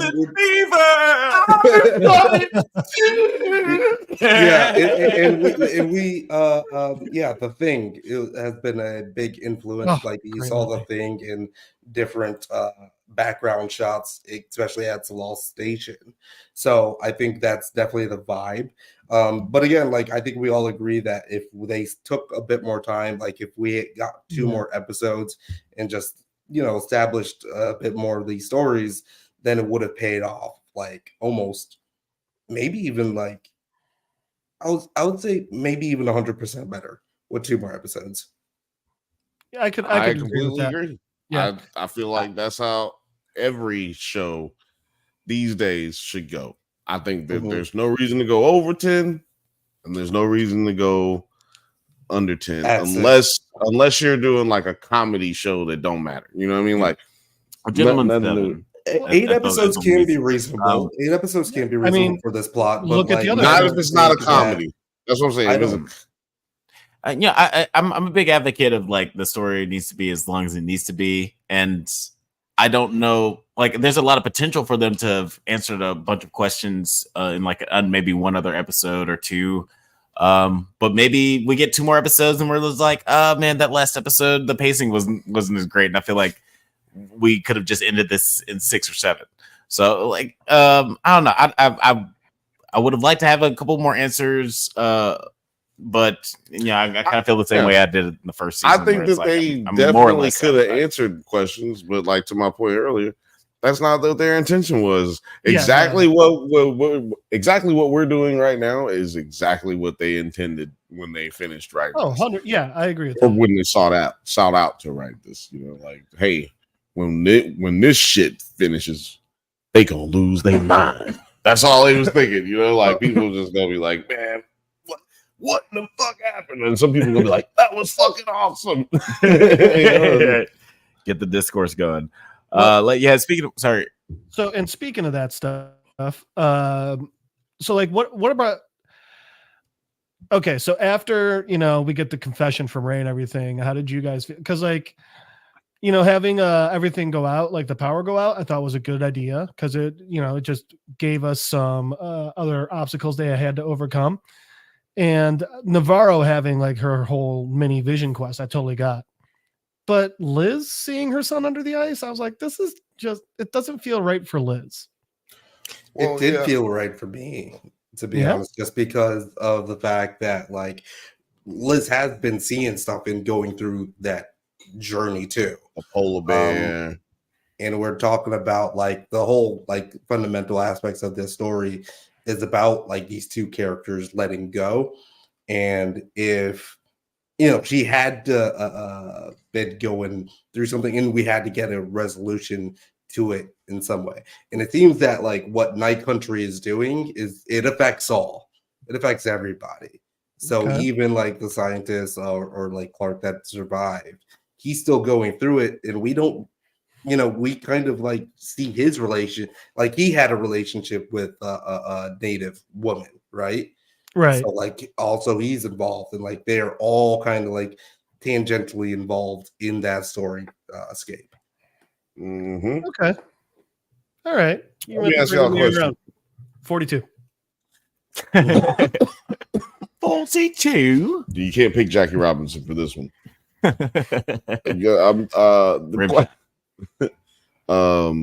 Who is your season 3 MVP? 3 or season 4? Excuse me, yeah, season 4 MVP. Right. That's a good question. I would probably say, like, shout out to my neighbor Mahershala though. You know what? I love Jodie Foster in this. She was incredible. That she had 2 incredible scenes in this, but it's Black History Month, so I can't give it to Jodie. I'm gonna have to give it to Kali Reese. Like, I really liked her, and I genuinely really loved her. Man, why did you give her? You just gave her a affirmative action award.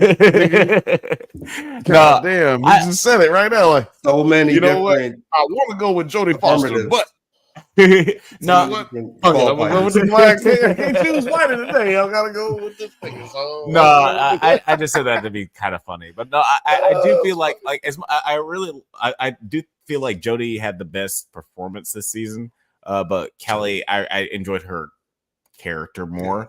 And I really like the. Is it Callie or Kaylee? I think it's Boss. It's like Boss or Base. You just say it. I think it. I've heard people say Kylie, like professionally. Heard people say Kylie, and I've heard people professionally say Callie. So people spell your kid name right. So goddamn, this type of shit don't be fucking happening. This is ridiculous. Got kids with all kind of names, man. I be seeing all the. No, never mind. I see it at work a lot. It's crazy. There's a subreddit called Tragedy. It's just a bunch of dumbass like names. People just spelling shit wrong for no reason. It's kind of like that. It's kind of like that bit that Kia Pill used to do about the football players. Name. Oh yeah, the football players. Hey, Aaron. We could do that. Aaron. I had a friend in college whose her name was Sky, and it was SKYE, and I was like, why do you have to add the E? It's like, not why, yeah, but Sky is already a normal. It's a parents word. hate them, name out there. I have a friend named. Her name looks like Taylor, but it's Talar. Oh fuck and you! Like, yeah, and that's the first thing. I'm pretty sure that's the first thing I said when I met her. I was like, no, fuck yourself. But you're cool and everything. Yeah, her parents don't love her. I have a friend that I still talk to every once in a while. Her name. Sorry if you're watching this. Her name's Ashley. Her whole name. Her name's Ashley. It's spelled ASHLEIGH. Oh, I've hold seen on. that Her before, name is Ash Lee. Ashley. Yeah. Ashley. That's like Ashley. Yeah, Ashley. Stupid. Ashley. Sorry, Ashley. Stupid. Your parents don't know nothing either. Ashley. Let me tell you something, Ashley. You need to get your. You don't have Carte Blanche over here to be named. Better not name your child Ashley the second. But yeah, like how come women can't name their kid the second, like Ashley Jr.? I think that happens. No, you might name your child, but they don't say Ashley Jr. though. Yeah, that's a good point. That's true. It's Ashley the third. That's a masculine thing. Yeah, it's for that's junior sexist. to be a male.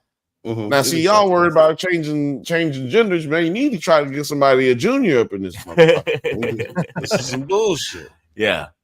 Shout out hashtag female junior. Yeah, it's less work too. It's cheaper.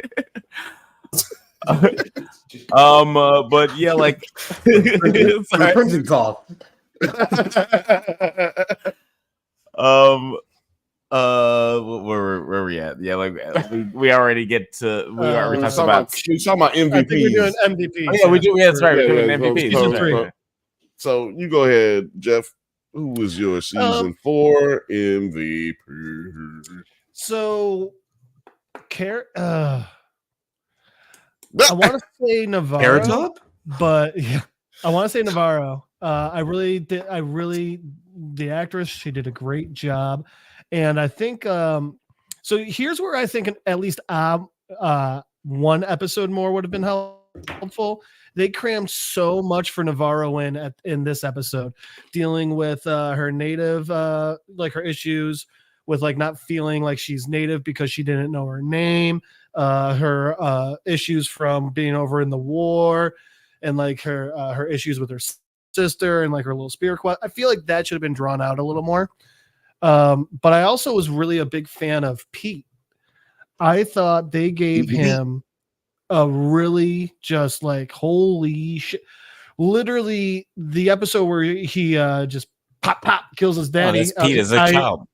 Yeah. When he shoots his dad, I literally said, "Holy shit!" And it was just like, yeah, that was a fucking moment, you know. Yeah, it was a great moment because I didn't know what anybody wanted to do in that moment, right? Like I didn't know what anybody really wanted because Liz was telling Peter, think, Peter. Yeah, I don't do it. Think. It's funny that you said. I don't know if we talked. She about didn't say don't do anything, right? See, that was the thing. She didn't never say don't do it. Yeah, she said think about this before you do something. Or she said before you do something stupid. She might have even said that, but she was like, just think about this. Just think, Peter. Think about this. That's one of my favorite. That's one of my favorite scenes in the. What will you have, Mark? That's one of my favorite scenes in the season because like I feel like she knows exactly what he's thinking because I feel like they've had enough conversations about how much he hates his father. Or at least she's intuitively knows how much he hates his father. And she's just like, yo, you've seen this. You're ready to do what you want to do. Now, like you're ready to kill him. That's the thing. I'm telling you to think about what's happening and try not to see. But that's what I like about the scene is that you could easily say what you just said, but just as easily say that you could say she was trying to get him not to shoot the nigga in the head. That's what I'm saying. She was saying. That's what I'm saying. Or okay, well then in that case, you could re-say it. She was saying, "Nigga, you've been seeing this shit your whole life. You see what this nigga just did. You see what he ready to do. Shoot this motherfucker. Don't shoot him. Like like she was saying, like don't fall for his shit this time. Don't listen to him. Right, right. It looks like he might be getting through to you. You know. Yeah. That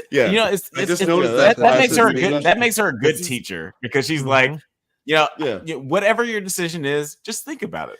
I mean, the best teachers get their students to murder their fathers. Yeah, we all see it. We know what happened. Like the same shop perspective of of Clark murdering a girl. Shop perspective. Is there? Yeah, he's got blood on his chest the same way too. The dude was and got some up on his forehead. So look, that's what you would call foreshadow. 100%. That's a foreshadow. Great foreshadow. You know, Alex, we love foreshadows here at the goddamn Drunk Banthas. You actually have to take a shot every time you see a foreshadow. And I'm so glad that I'm about to take a shot right now, but I'm so glad that Game of Thrones like went away because that's too much. You will be drinking a lot if you just try to do a foreshadow every Game of Thrones episode. You'll probably fucking throw up in an hour. And I want to say this sincerely. I love you, Mrs. D, but we will never ever talk about Krishan Rock and Blueface. I'm sorry, I won't be able to do that ever. You know what's funny? When I heard about, I will say this for Miss T. I will say this about Krishan and Blueface. When I heard about Blueface messing with some girl named Krishan, I thought Krishan from the Gucci. That Krishan? Gucci. I was like, Fendi Prada. Fendi Prada. I was like, ain't no way Blueface is fucking a bitch like 20 years older than him right now. Let me see if this bitch is. And then I looked it up, and it wasn't. It was a different. Krishan. Miss T said, "Amen to that. It's the only junior I could think of." Well, thank you for the effort. We really appreciate it. Just to close this True Detective conversation out, let's talk about the ending. Look, he didn't give his MVP. Don didn't give his MVP. Wait. I thought what? So Jeff gave his, but Don didn't give his. Yo, you gave your 2. Yeah, Don didn't give his, but I will tell you who my MVP. Oh yeah, who's your MVP? Because my MVP is the most important character in this entire fucking series. You ain't even y'all don't give no appreciation to nobody. It's the only nigga who didn't get no love. Otis Heist. Otis. Yeah. That motherfucker Otis was the best character in the series. Yeah, why? The best name. Why? Pookie? Old Pookie? Pookie of the North? Look, we found, look, his character twisted us up. We lost like sight of what was really going on when we first met his character, because we thought it was some old supernatural crazy shit, right? Like he was over there, all sitting over there, like scared, like, oh my god, in the night country now, looking like Schmeagol and shit. Yeah. But then, that's the name of the show. Then they get his ass out, get him to the next episode, and then guess what? This nigga is on heroin. Didn't know what the fuck this bitch was talking about.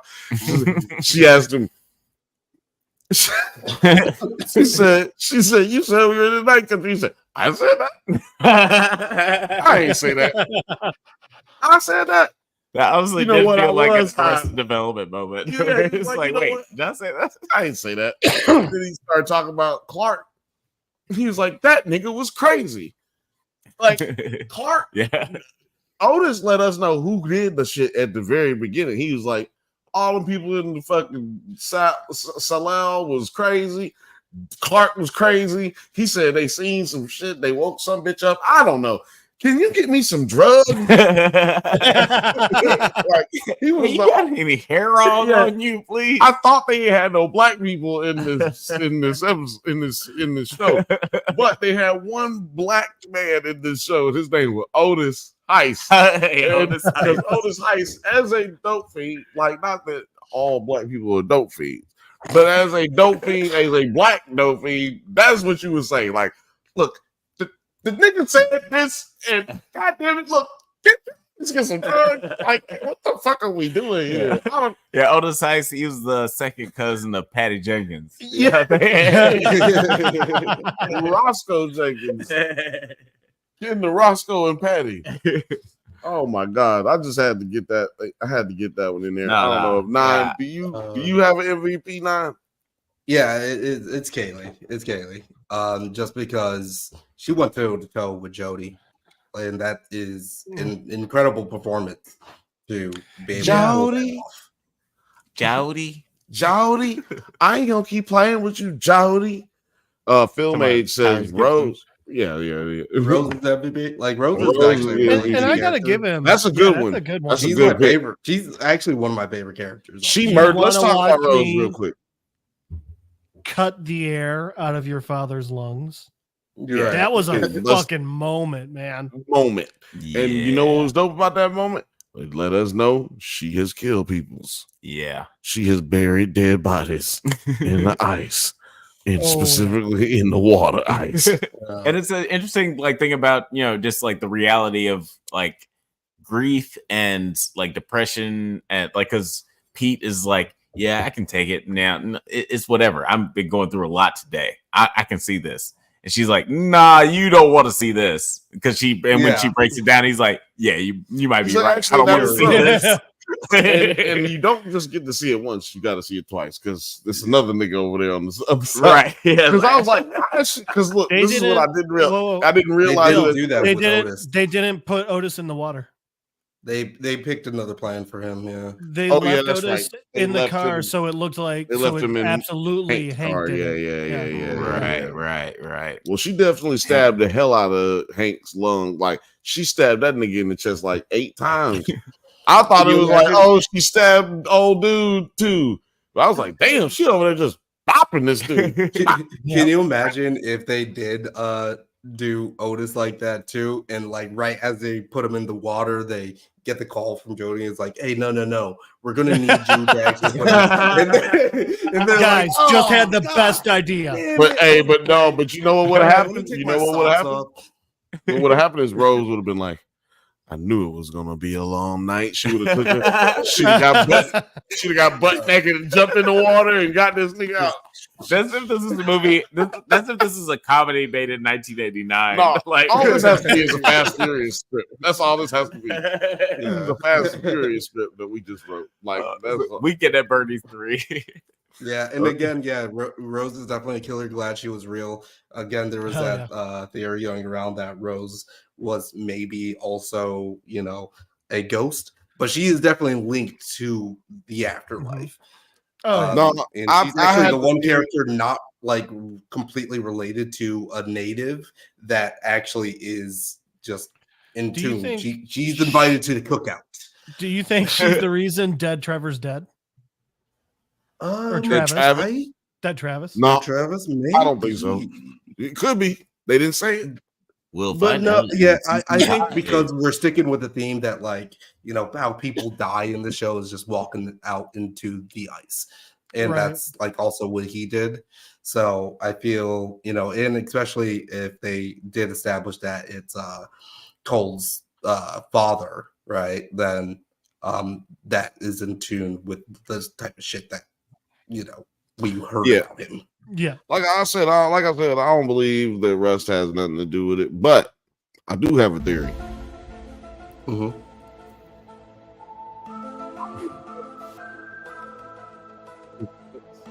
I hear you. You know what I'm saying? Sam. Always like when you start that like music for like the first like 3 seconds, we cannot hear you for some reason. Yeah, it's so weird. Oh, okay.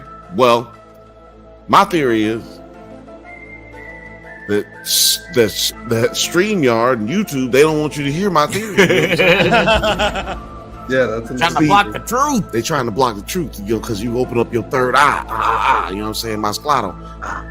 Rose is an ex-CIA assassin who is out here gatting niggas down anytime they ask too many questions in Alaska. That would actually 100% fit. And Alaska has the most disappearances of people in anywhere else in the United States of America. Per capita. But doesn't Alaska also have the most serial killers That's not provable. per capita? Well, they took a poll.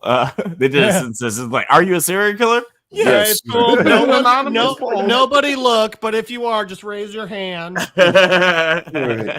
It's like, oh shit, get him! You out of here. That's right, Jane. We did an anonymous poll. We just got done taking those poll results. Sir, how did you vote? I'm a serial killer. I've killed several people. Yeah. There are several families who are very sad. Never take a poll from the internet. Oh, New York. New York. Evidently, Yeah, New York has the most. Yeah. I believe that. Who has that has to be bullshit. That's the one they've caught. The ones that they've caught. Also, Based on, yes, it's based on the ones that caught.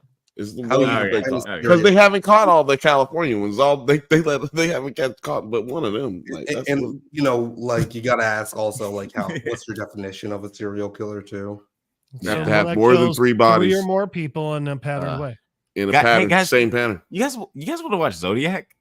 No. Well, that's the kind of conversation we have. That's the kind of conversation we have at the Banthas Bunch with your boy Bill every Tuesday at 8 Pacific time, 8 p.m. Yeah, that's right, man. That's tomorrow. You guys better tune in if you guys want to pick on the it's today. Some of y'all. Also, happy holidays. It's Rihanna's birthday today. If you guys if you're counting. If you're counting. But let's talk about just like that last moment we talked about a little bit earlier.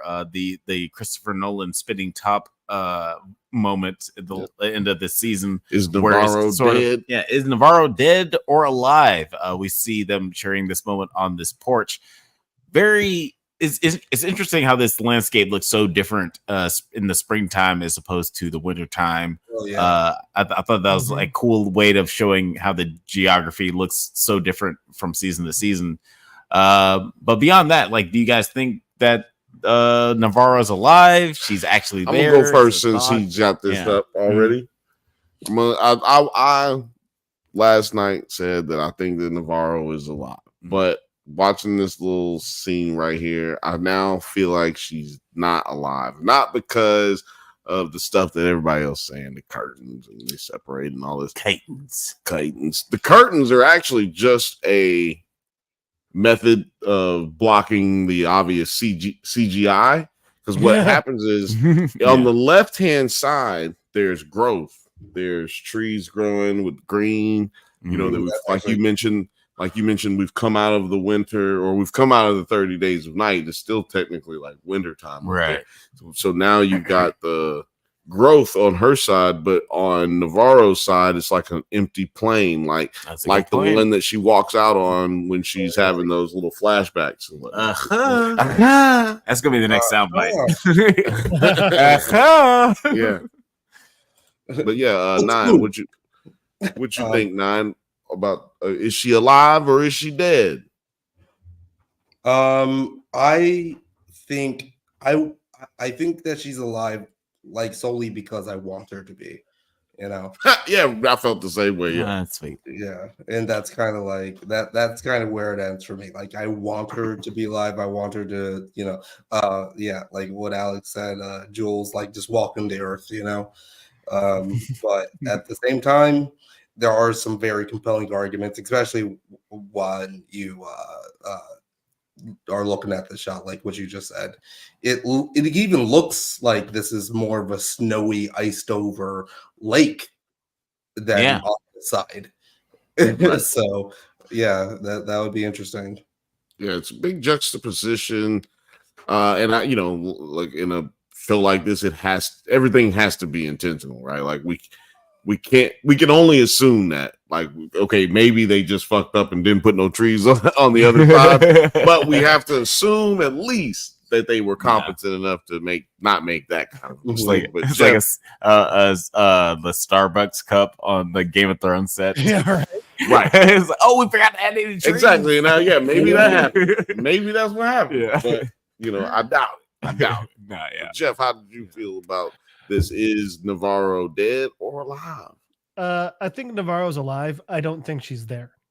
I think that Navarro's like, she's left Alaska. She's got what she needed there and she's gone. And I think like that is just like kind of Liz feeling her there, you know. I don't think she's actually there though. Now that you just said that, what if Navarro's not there? She's sitting on her porch. What if it's just a split screen of two people doing two different things in two different places? Like, what if Navarro is somewhere else looking at her balcony? Like, you know, I'm just saying that's what you just made me think of, Jeff. Like, like that scene from Dennis and the Menace where they're both looking at the moon. Yeah, but they're two different places. But I feel like they're connected. Or that scene from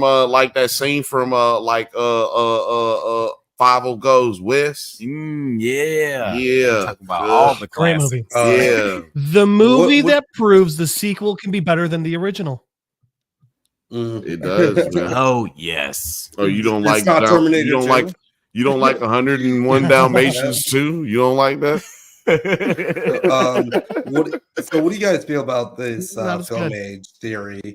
I feel like Liz is dead. She was already cold when she fell in the water, and the walk back was long with those winds. Okay.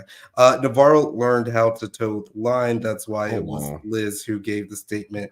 It was Navarro knows how to control her emotions. I gotta hit film age with one of these. I feel like I'm going to hit you with the Space Jam. Because you feel like that's a reach. How is she doing this investigation? And or like, how are they doing the callback to season 1? Yeah, how did we get the leak? Yeah. Or any of that. No, that's why I hit them with the music, because that's one of them that you got that one. We got it's a stretch. It's a stretch Armstrong stretch. It's a Mr. Fantastic stretch. And I will admit that it's definitely a stretch that she even survived that, because they even made the stretches. They made a whole point, especially with Pete's how quickly or with Hank's with Hank's like backstory with Pete, how he had to save him underneath the ice because the current was moving him. Yeah, but we don't know where they are in relation. We don't know if there's a lake there or if they're on the coast. It did look like it was kind of like solitary waters that they're next to. It didn't look like it was running water, which it couldn't have been because they're actually It must be like near a lake. You know what I'm saying? But from what I've heard from just like people who fall under the ice, it's an ordeal to get somebody out. They're not going to be able to just like reach underneath like the same.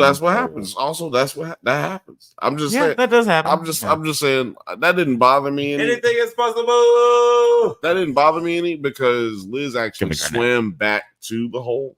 Yeah, she did come off that spot and then swam back to the hole, but she just before she could actually try to get up, she ran out of oxygen. Yeah. So she put herself in the position to be picked up. She didn't just happen to sit there the whole time. And then so to your point, she did end up moving a little bit. Yeah. And I didn't think about it, but I'm like, I guess it would be less buoyant. It might be really fucking difficult to like swim in frozen water because like the molecules are like, or maybe it's easier. I feel like it's harder maybe because the molecules are tighter together, like closer together, so you can't like push through it like you would water, like warm water, as you can't push through it as quickly. So, but water under the frozen part is also insulated. That's part of why it keeps. So when the water freezes on top, it actually insulates the water underneath as well. So it does keep it actually a little bit warmer. Yeah, but I'm just saying, like, I'm just saying, like, does it make it harder to swim though when you're like versus frozen versus like warm? Yeah, you know what I'm saying? That I don't know, but I mean it just seems like it might. I will say that you're also in shock or going into shock if you haven't hit it yet. And she was wearing shoes and a full coat and everything. I feel like the clothing honestly would have been. The clothing definitely is, definitely contributing factor. Yeah. I remember there's one time when real quick, there was one time when I was 7. No, real slow. I was in the pool and like there's a really big flotation device above me. And for whatever reason, every time I would try to come up out of the water, I would come up on the flotation device and it would obstruct me. And I would just like keep just like not being able to reach the surface. That sounds like a nightmare. Where were you, Bill? Why did you save him? I can swim. My brother keeper. I can swim. I don't know what the fuck is wrong with him. I mean, I can swim too, but like every time I kept coming up, like I just like with the way that like whatever the physics works underwater. Like every time I try to come up, I would always come up underneath the flotation device, and I just kept thinking. I always think about that when people get caught up underneath the ice. It's like it's such a terrifying experience, just trying to get up underneath a thing that just keeps. No matter what you try to do, you can't get your breath. But I was like water is so scary to me. Yeah, man. And I can swim too. Like I'm actually a good swimmer. Water is dangerous. Humble brag. That shit is, bro. I'm Michael Phelps, man. I'm not humble bragging. I'm Aquaman in this bitch.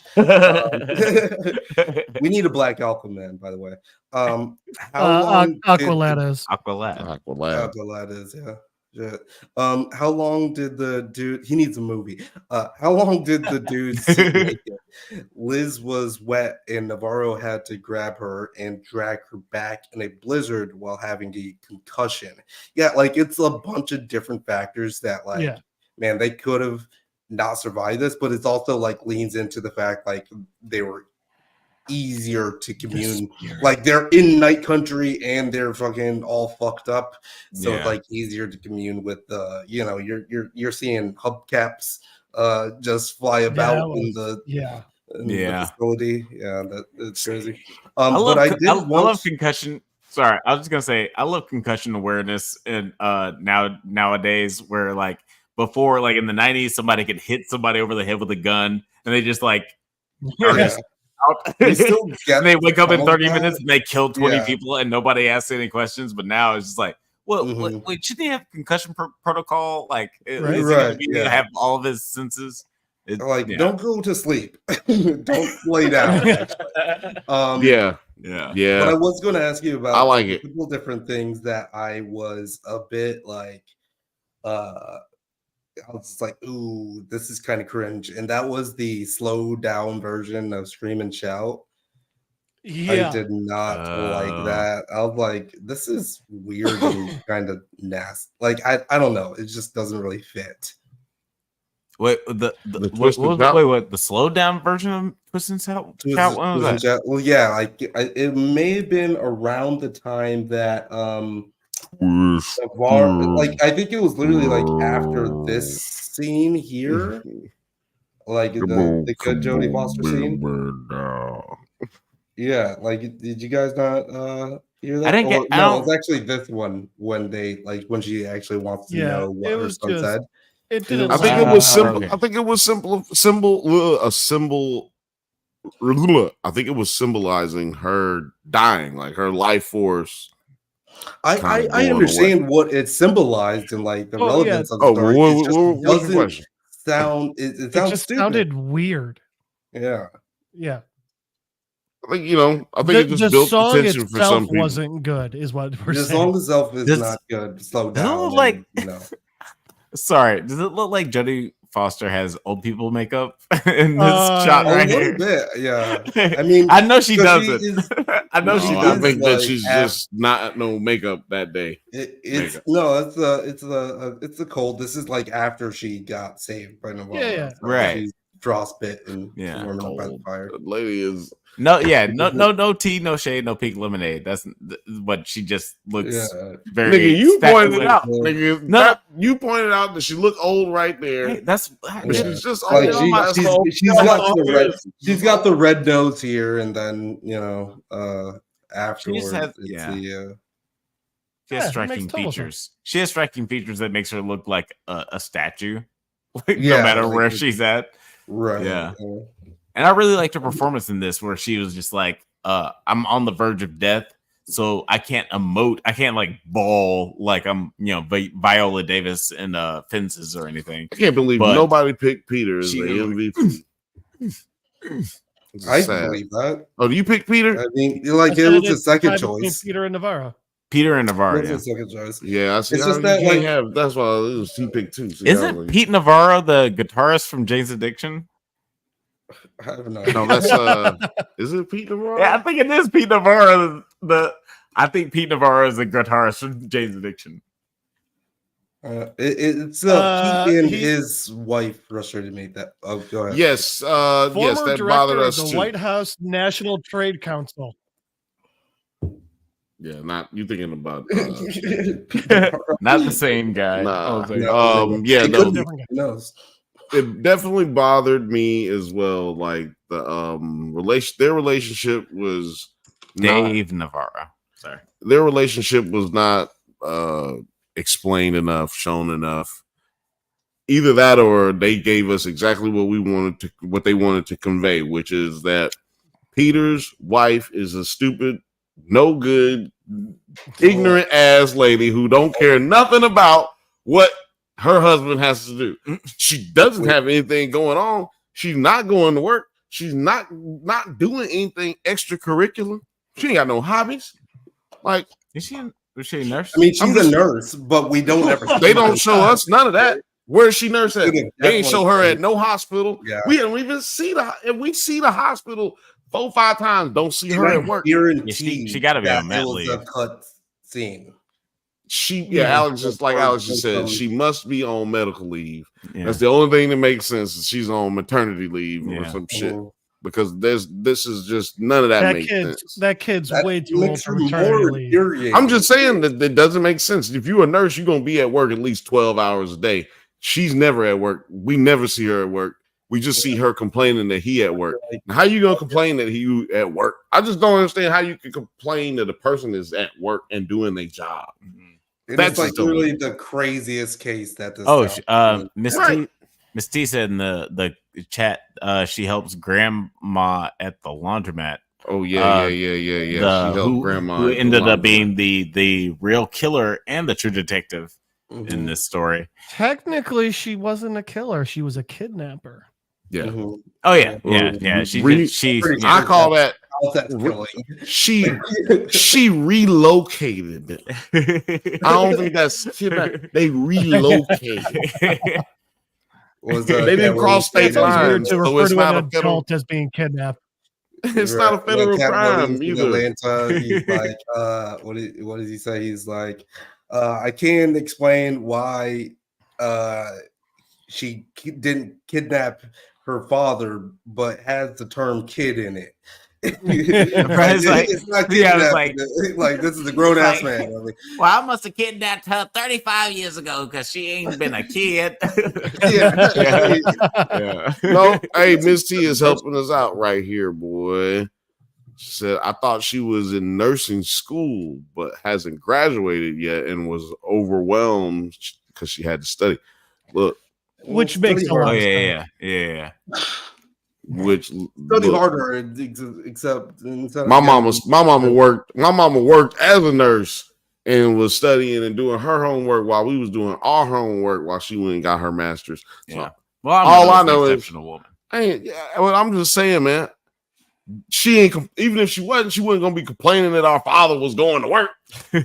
Shit, man. Like, goddamn, let this man eat. Like, let a nigga leave. And like you said, Jeff, was like, I think one of you, either Jeff or Nine said, like, yo, this is like the biggest case ever in the history of their little small town.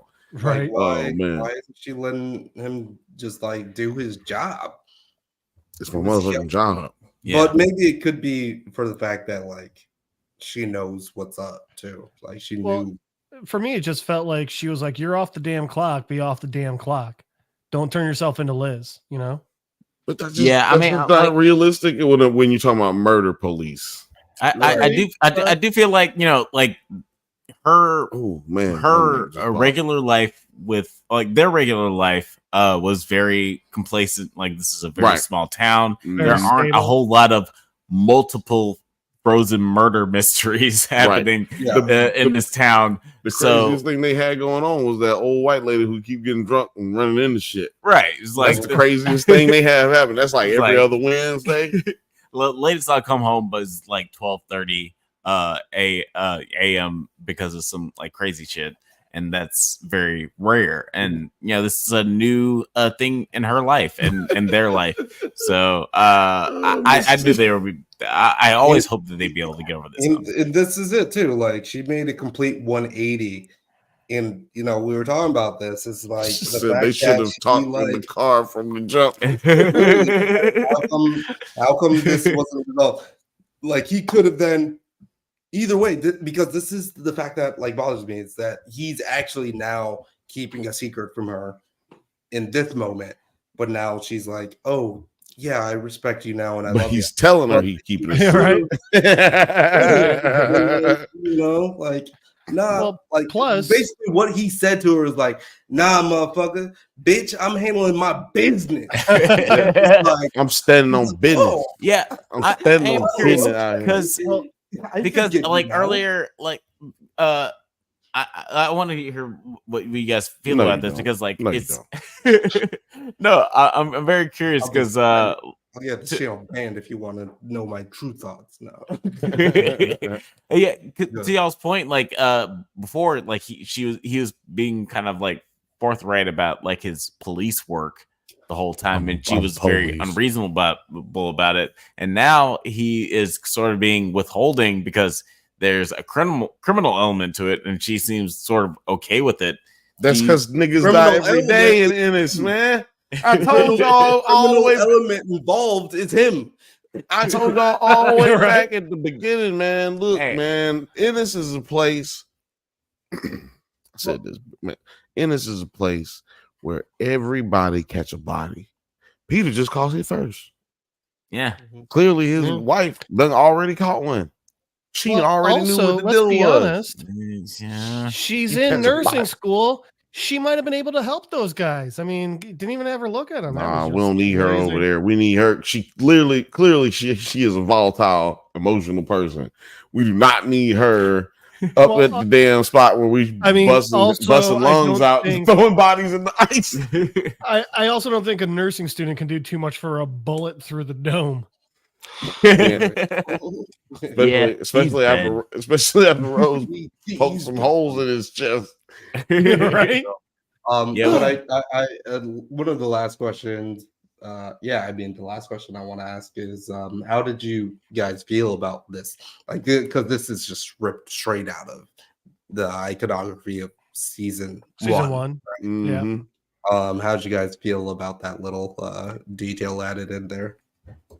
I thought it was an interesting like visual reference to season one, but also without having the same narrative of like going back and forth between like timelines or anything like that. I thought it was like a nice little nod of like nod, it's like a nice little nod to end the season on without it being like too heavy handed.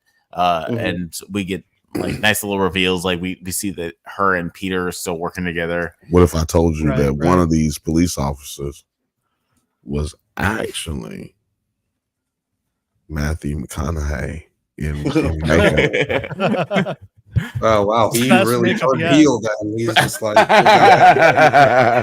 it's like it's like Matt Damon in Deadpool 2, where he's just like a guy in makeup. No, he's he's like what's his name in Batman? Colin Farrell in Batman. Just got his ass off. Or Eddie Murphy. Oh, and there's our callback to season 2. That's right. Callback. He is still running to get coffee. He's still not. Well, you got to keep things the same. You know what I'm saying? You can't just change things. Look, people start disappearing. You start acting crazy. I told y'all he was a friend of mine. He's not my friend. But he was a friend of mine in high school, and he did murder his father. And I'm just trying to say, this is what James should have did. When James murdered his father, he should have been doing some shit like this, like acting like nothing happened, acting very sad, acting concerned, doing nothing different. No, these niggas went and bought goddamn Lambos and goddamn Corvettes and shit. Like, again, if you need a cleaner, Alex and Bill are there to discuss how to get rid of bodies. No, I can only tell you. I can only tell you. I've seen Dead President. I can only tell you how you can get caught, because that's the only thing I've had experience with is people who I know who have been caught. That's it. Well, most situations are going to get caught. I'm dead ass serious too, man. The niggas showed up with goddamn like $200,000 cars and shit. Like, y'all gotta relax. Like, oh, they did it. That's how I felt. I was like, oh, they did it. And so if Pete come in there and he like, running the show like, hey, I'm gonna need to talk to you for a second, Liz. Like, no, you got to come in with that coffee, all humble. Like, oh my God, I don't know. Yeah, it's hard with my dad. He died. I don't know what happened to my dad. He's evil when you have a cup of coffee in your hand. I can't explain. That's true. British accent, a cup of coffee, you will be a dangerous human being. But any final thoughts on this season? Just like how you feel about the season as a whole. 9 compared to other True Detective seasons? Let's do the ratings. Let's do that thing. Let's do the thing. You have your ratings you want to do? I know you got to get going here. You guys are going to be. What do you think the last episode was rated on IMDb? I just looked at it and I am very surprised. Yep. I think it's going to be an 8. I would say people's reaction is 6. Alex says 6. I said 8. It's a 5.7, and it was 5.8 when I checked earlier today. Almost 4,500 reviews. Damn. That's what I'm saying. That's what happens. Look, like Miss T said, people just have a different reaction when you're watching week to week because you have like time to sit there and think. And it's not just that you have time to think, because what would happen back in the day when we just talking about TV guide days, you know what I'm saying? Like back in the day, you would forget about what the fuck happened. That's why they had the recap at the beginning of episodes, because you would forget what happened. You wasn't making up theories. Yeah, but now we're all skipping the recap. Now we skip the recap. Watch out. The bong. Now we all skip the recap, but not just because we're familiar with what happened. We skip the recap because we just saw the episode 5 minutes ago, 2 minutes, like 13 seconds ago. Like, yeah, we can. But the problem is because we have people like us. We don't do this, but we got people like us who constantly base their entire content base on what if this that this is what's gonna happen and this is what's gonna happen, and like those people have screeners, so people hold what they say is gospel. But then when it doesn't happen, you get this disappointment that, you know, this big letdown, as opposed to not having any expectations because you just watching the show week to week and like, I'm just trying to get to this moment, this hour in that day that I don't have to think about nothing else that has happened. I can just think about this. You know what I'm saying? Like we don't live in that world no more. Anyway, those ones, that is so outrageous. That is outrageous. That's what's going so on here. Stupid. Yeah, that is really bad. Yeah, you can tell when it's hate. Like when it's hate. That's more hate than anything. 100%. But like, how about like what you guys think about like what we should? Hold on, I was gonna say, would y'all didn't get me and Alex gave our 7 numbers. I already. I mean, yeah, like because we were guessing. Yeah, we saw the numbers and then we were. No, yeah, but yeah. So like, what would you think? I gave it an 8. Yeah, I don't know what Alex said. He thinks. Alex said he thinks. Alex went to the bathroom, so he thinks it was what did you say? He thought it was a 6. What was your actual? Well, I thought he said. And also, Miss T, is this your ranking? Oh no, he said he thought it was a 7. Guessed was your ranking for what you What's guessed your actual is a 6, or do you think that it was like that's your actual personal rating? No, I guess that it would be a 5 from the reactions, but yeah, I give it a solid 7, a gentleman 7. Yeah, I gave it an 8. I'd say 8. Just gave it an 8. Okay, so I'll give it an 8. And then let's see here. Everybody go over there and give it an 8. God damn it. Go to IMDb and vote on that. I'll be honest, a part of me is like, we should give it a 10 just to outweigh some of those bullshit ones. Yeah, because this, as much shit as we've talked about this episode, right? As much as we've seen things that were wrong with it, we've seen more things that were good. And 100%. Like, it does not deserve no 1. No. Miss T, you just missed the big crazy imbalance of 1. Yeah, missed the hate squad. Miss T's personal rating is also an 8. Okay. My bad. I guess I cut out there for a little bit. Miss T's rating was also an 8, is what we were saying. Yep. Okay. So yeah. So I kind of want to look at just this. Nobody did it. That's just like objectively wrong. You're right. Like, did you not watch these? I want to see some nobody do it reviews right here. And it being so early, every aspect of the season is ridiculous after a fairly interesting episode 1. From there, it just went completely off the rails with bad acting, false, bad cinematography, hold on. Bad editing, false, and ridiculous writing, false. The story of the young detective and his father are the most interesting plot line in the season. False. Everything about the Jodie Foster character is uninteresting and it's unlikable. What? I had really high hopes for this season, but it just doesn't deliver. It was too big of a challenge to pull off a believable season in Alaska. The fake snow is some really low grade production value. I never felt I thought the snow was great. That snow was real, man. Yeah, there is nothing. I feel like man, it's a lot of fun. That person, I just want to say, if you feel like you need to talk to somebody, call the suicide hotline. And, if you feel like you need to talk to anybody, if you feel like you need to talk to somebody, man, just talk to somebody. Please, somebody, you matter, and everybody loves you. We love you. Yeah, it's not wrong to enjoy things. Yeah, try to enjoy things. You sound like you do this every day for every TV show that come out. Honestly, there's going to be a lot of opinions about this because it is a very like Game of Thrones. It has some high points, it's got some low points, and people are going to be very emotionally invested in it. And how good it is a testament to how people reacted to it.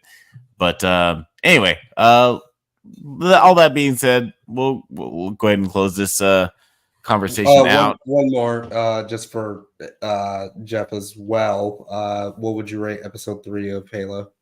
And for you guys, I'd personally say a 6. Okay. Yeah, I'd give it. But I think a 7's fair too. I give it a 7. I give it an 8. All right, that's a solid 7 then. Solid 7. Because I would have gave it a 7.5, but there ain't no 7 point. And then rated 7.1. Yeah.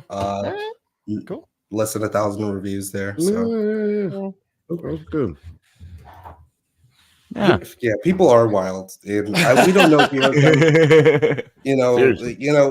to your neighbor and lift your neighbor up. You just got to be talking shit about a show for fucking 3 hours, or at least an hour and 20 minutes, and this nigga just went way left on everything we just said, or right. I don't know what do you want to call it, man, but that was crazy. Honestly, somebody recently asked me who hurt you when I was a response to my Ahsoka versus Andor video. There was nothing in there. There's nothing in there. Somebody timestamped something. There's no controversial. Somebody gave you an edit. Dude, that shit was funny. I'm just saying. Shout out to everybody who be watching. Look, who hurt you? I don't know, but whoever that brother is, somebody find that brother and give him a hug. Before we get out of here, let's go ahead and just round things out social media wise. Ray Clark, where can the people find you on the interwebs? Well, you can always try and Skype me, Don Cheadle's Driveway at littleDicky2.com. It's because of the hackers. Yeah. You can try and find Jeff Madel on Facebook, at Madel Jeff on Instagram. But probably the easiest is just tuning in to Nerds at Night or the Drunk Banthas and see me talk about shit that people hate for no reason. Yeah, apparently, right? Like, I didn't know that's what our job was, but that is what our job is, apparently. Hey, we hate for no reason and we love for no reason. If you need some evidence, go check out Does It Hold Up. We don't hate for no. They do. It's so sad out there. Yeah, we are objectively objective. We're objectively subjective. Hurt people do hurt people. What about you, Nine? Where can the people find you on the interwebs? Oh, thank you so much for asking, my dear boy. You can find me right here on Nerds at Night. And let me check the let me just go really quick and just check the. Okay, so we're at 961 subscribers. Every single time that I bring this up, you guys just pull through. you guys are subscribing, you're liking, and you're sticking with us, and I appreciate you so much. If you want some other video content from me and you want to go through our archives, you should check out 9 Nerd Yards, where that's my main channel. But also check us out on Discord, Instagram, TikTok, Twitter. Hit me up if you have recommendations or if you just like to talk shit. And the one thing I also want to leave off with, the polls. Are you watching Halo? A resounding no, 100% no. On Nerds at Night. On Nerds at Night, it's a 100% no. And then, did you like the finale of Night Country? That was a resounding 100% yes. Nice. Because we have smart fans here. Mm-hmm. I feel like nobody's watching Halo because nobody watched the first season, right? And then it's like I don't, or you watched the first season and you hated it. Yeah. Right. So let's talk about we totally thought this season was gonna suck, like really bad. I was excited. And we were excited because we were like, oh, this is the idol that we didn't get to do with the 9 Nerd Yards crew, right? Like this is the idol, our idol. Like when we covered we covered season 1. So but then we saw the first 2 episodes, like, damn. Like literally we looked at each other and were like, man, this fucking shit was good, man. Fuck this. I got up mad. Like, how the fuck we gotta talk about this shit? This all good and shit, man. And ain't nobody watching it. That's why it's no fun. Yeah. Like you could go look up breakdown videos on Halo and you're gonna see nothing but replay, like gameplay videos and us. Yeah. You can just look up the Rotten Tomatoes episode score. If you watch the premiere of season 2 and the finale of season 1, it's drastic numbers. Completely different. But what are you gonna do? What are you gonna do? But Bill, is there any thing that you want to tell? I want to tell the people about something, man. Oh yeah. Okay. I want to tell the people to go. It's Black History Month. And we this month have been doing we got a show called Does It Hold Up? And no, we're not gonna do that. And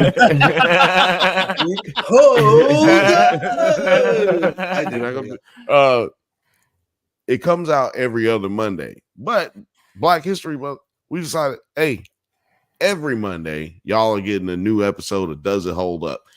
Black movies only.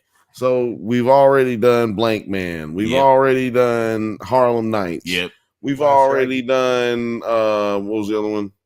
The Last Dragon that just came out today. Just came out today, The Last Dragon. And coming up after that is The Nutty Professor. So look, with this guy. Oh, sorry. Like poke me in my ear. Well, anyway, it's this guy and also this guy. 9 Nerd Yards. We talk about Nutty Professor. Yeah. So let me tell you something, man. If you're feeling that, I don't know where the fuck Jeff was, but if you're feeling everything that we did here tonight, you'll love the fucking Does It Hold Up episodes. You'll love all the episodes that we do. Alex has some drunk analysis videos that is coming up. He's gonna be doing Aquaman's. Eventually, my Aquaman review is coming out soon. Aquaman 1 and 2, and all the DC EU videos. It's coming out soon. It's taking a while. It's taking a while. Me and Jeff, if you're hankering for more Jeff, then it's going to be Invincible month coming soon. So for Nerds at Night, we should be covering some other stuff and maybe some Fantastic Four stories. Oh yeah, Invincible coming back. We covering that. We got some Madam Webs. Maybe even some Madam Web things. I'll make you watch that movie, but you know what? Maybe the air just sucked out of the room. I'll let y'all talk about that on the members only tomorrow if y'all want to, or any other Tuesday if y'all want. I haven't watched it. Wait, you can talk. I don't think nobody here. Yeah. Guys, but thank you for listening to the Drunk Banthas podcast. We do this every Monday at 8 p.m. Pacific time. But don't forget to like and subscribe so you can get updates on new videos. Check us out on Twitter, IG, TikTok, Letterboxd. Likewise, all the internet things at the Drunk Banthas. Until next time, stay safe, my little corpsicles, and may the force be with you. Peace.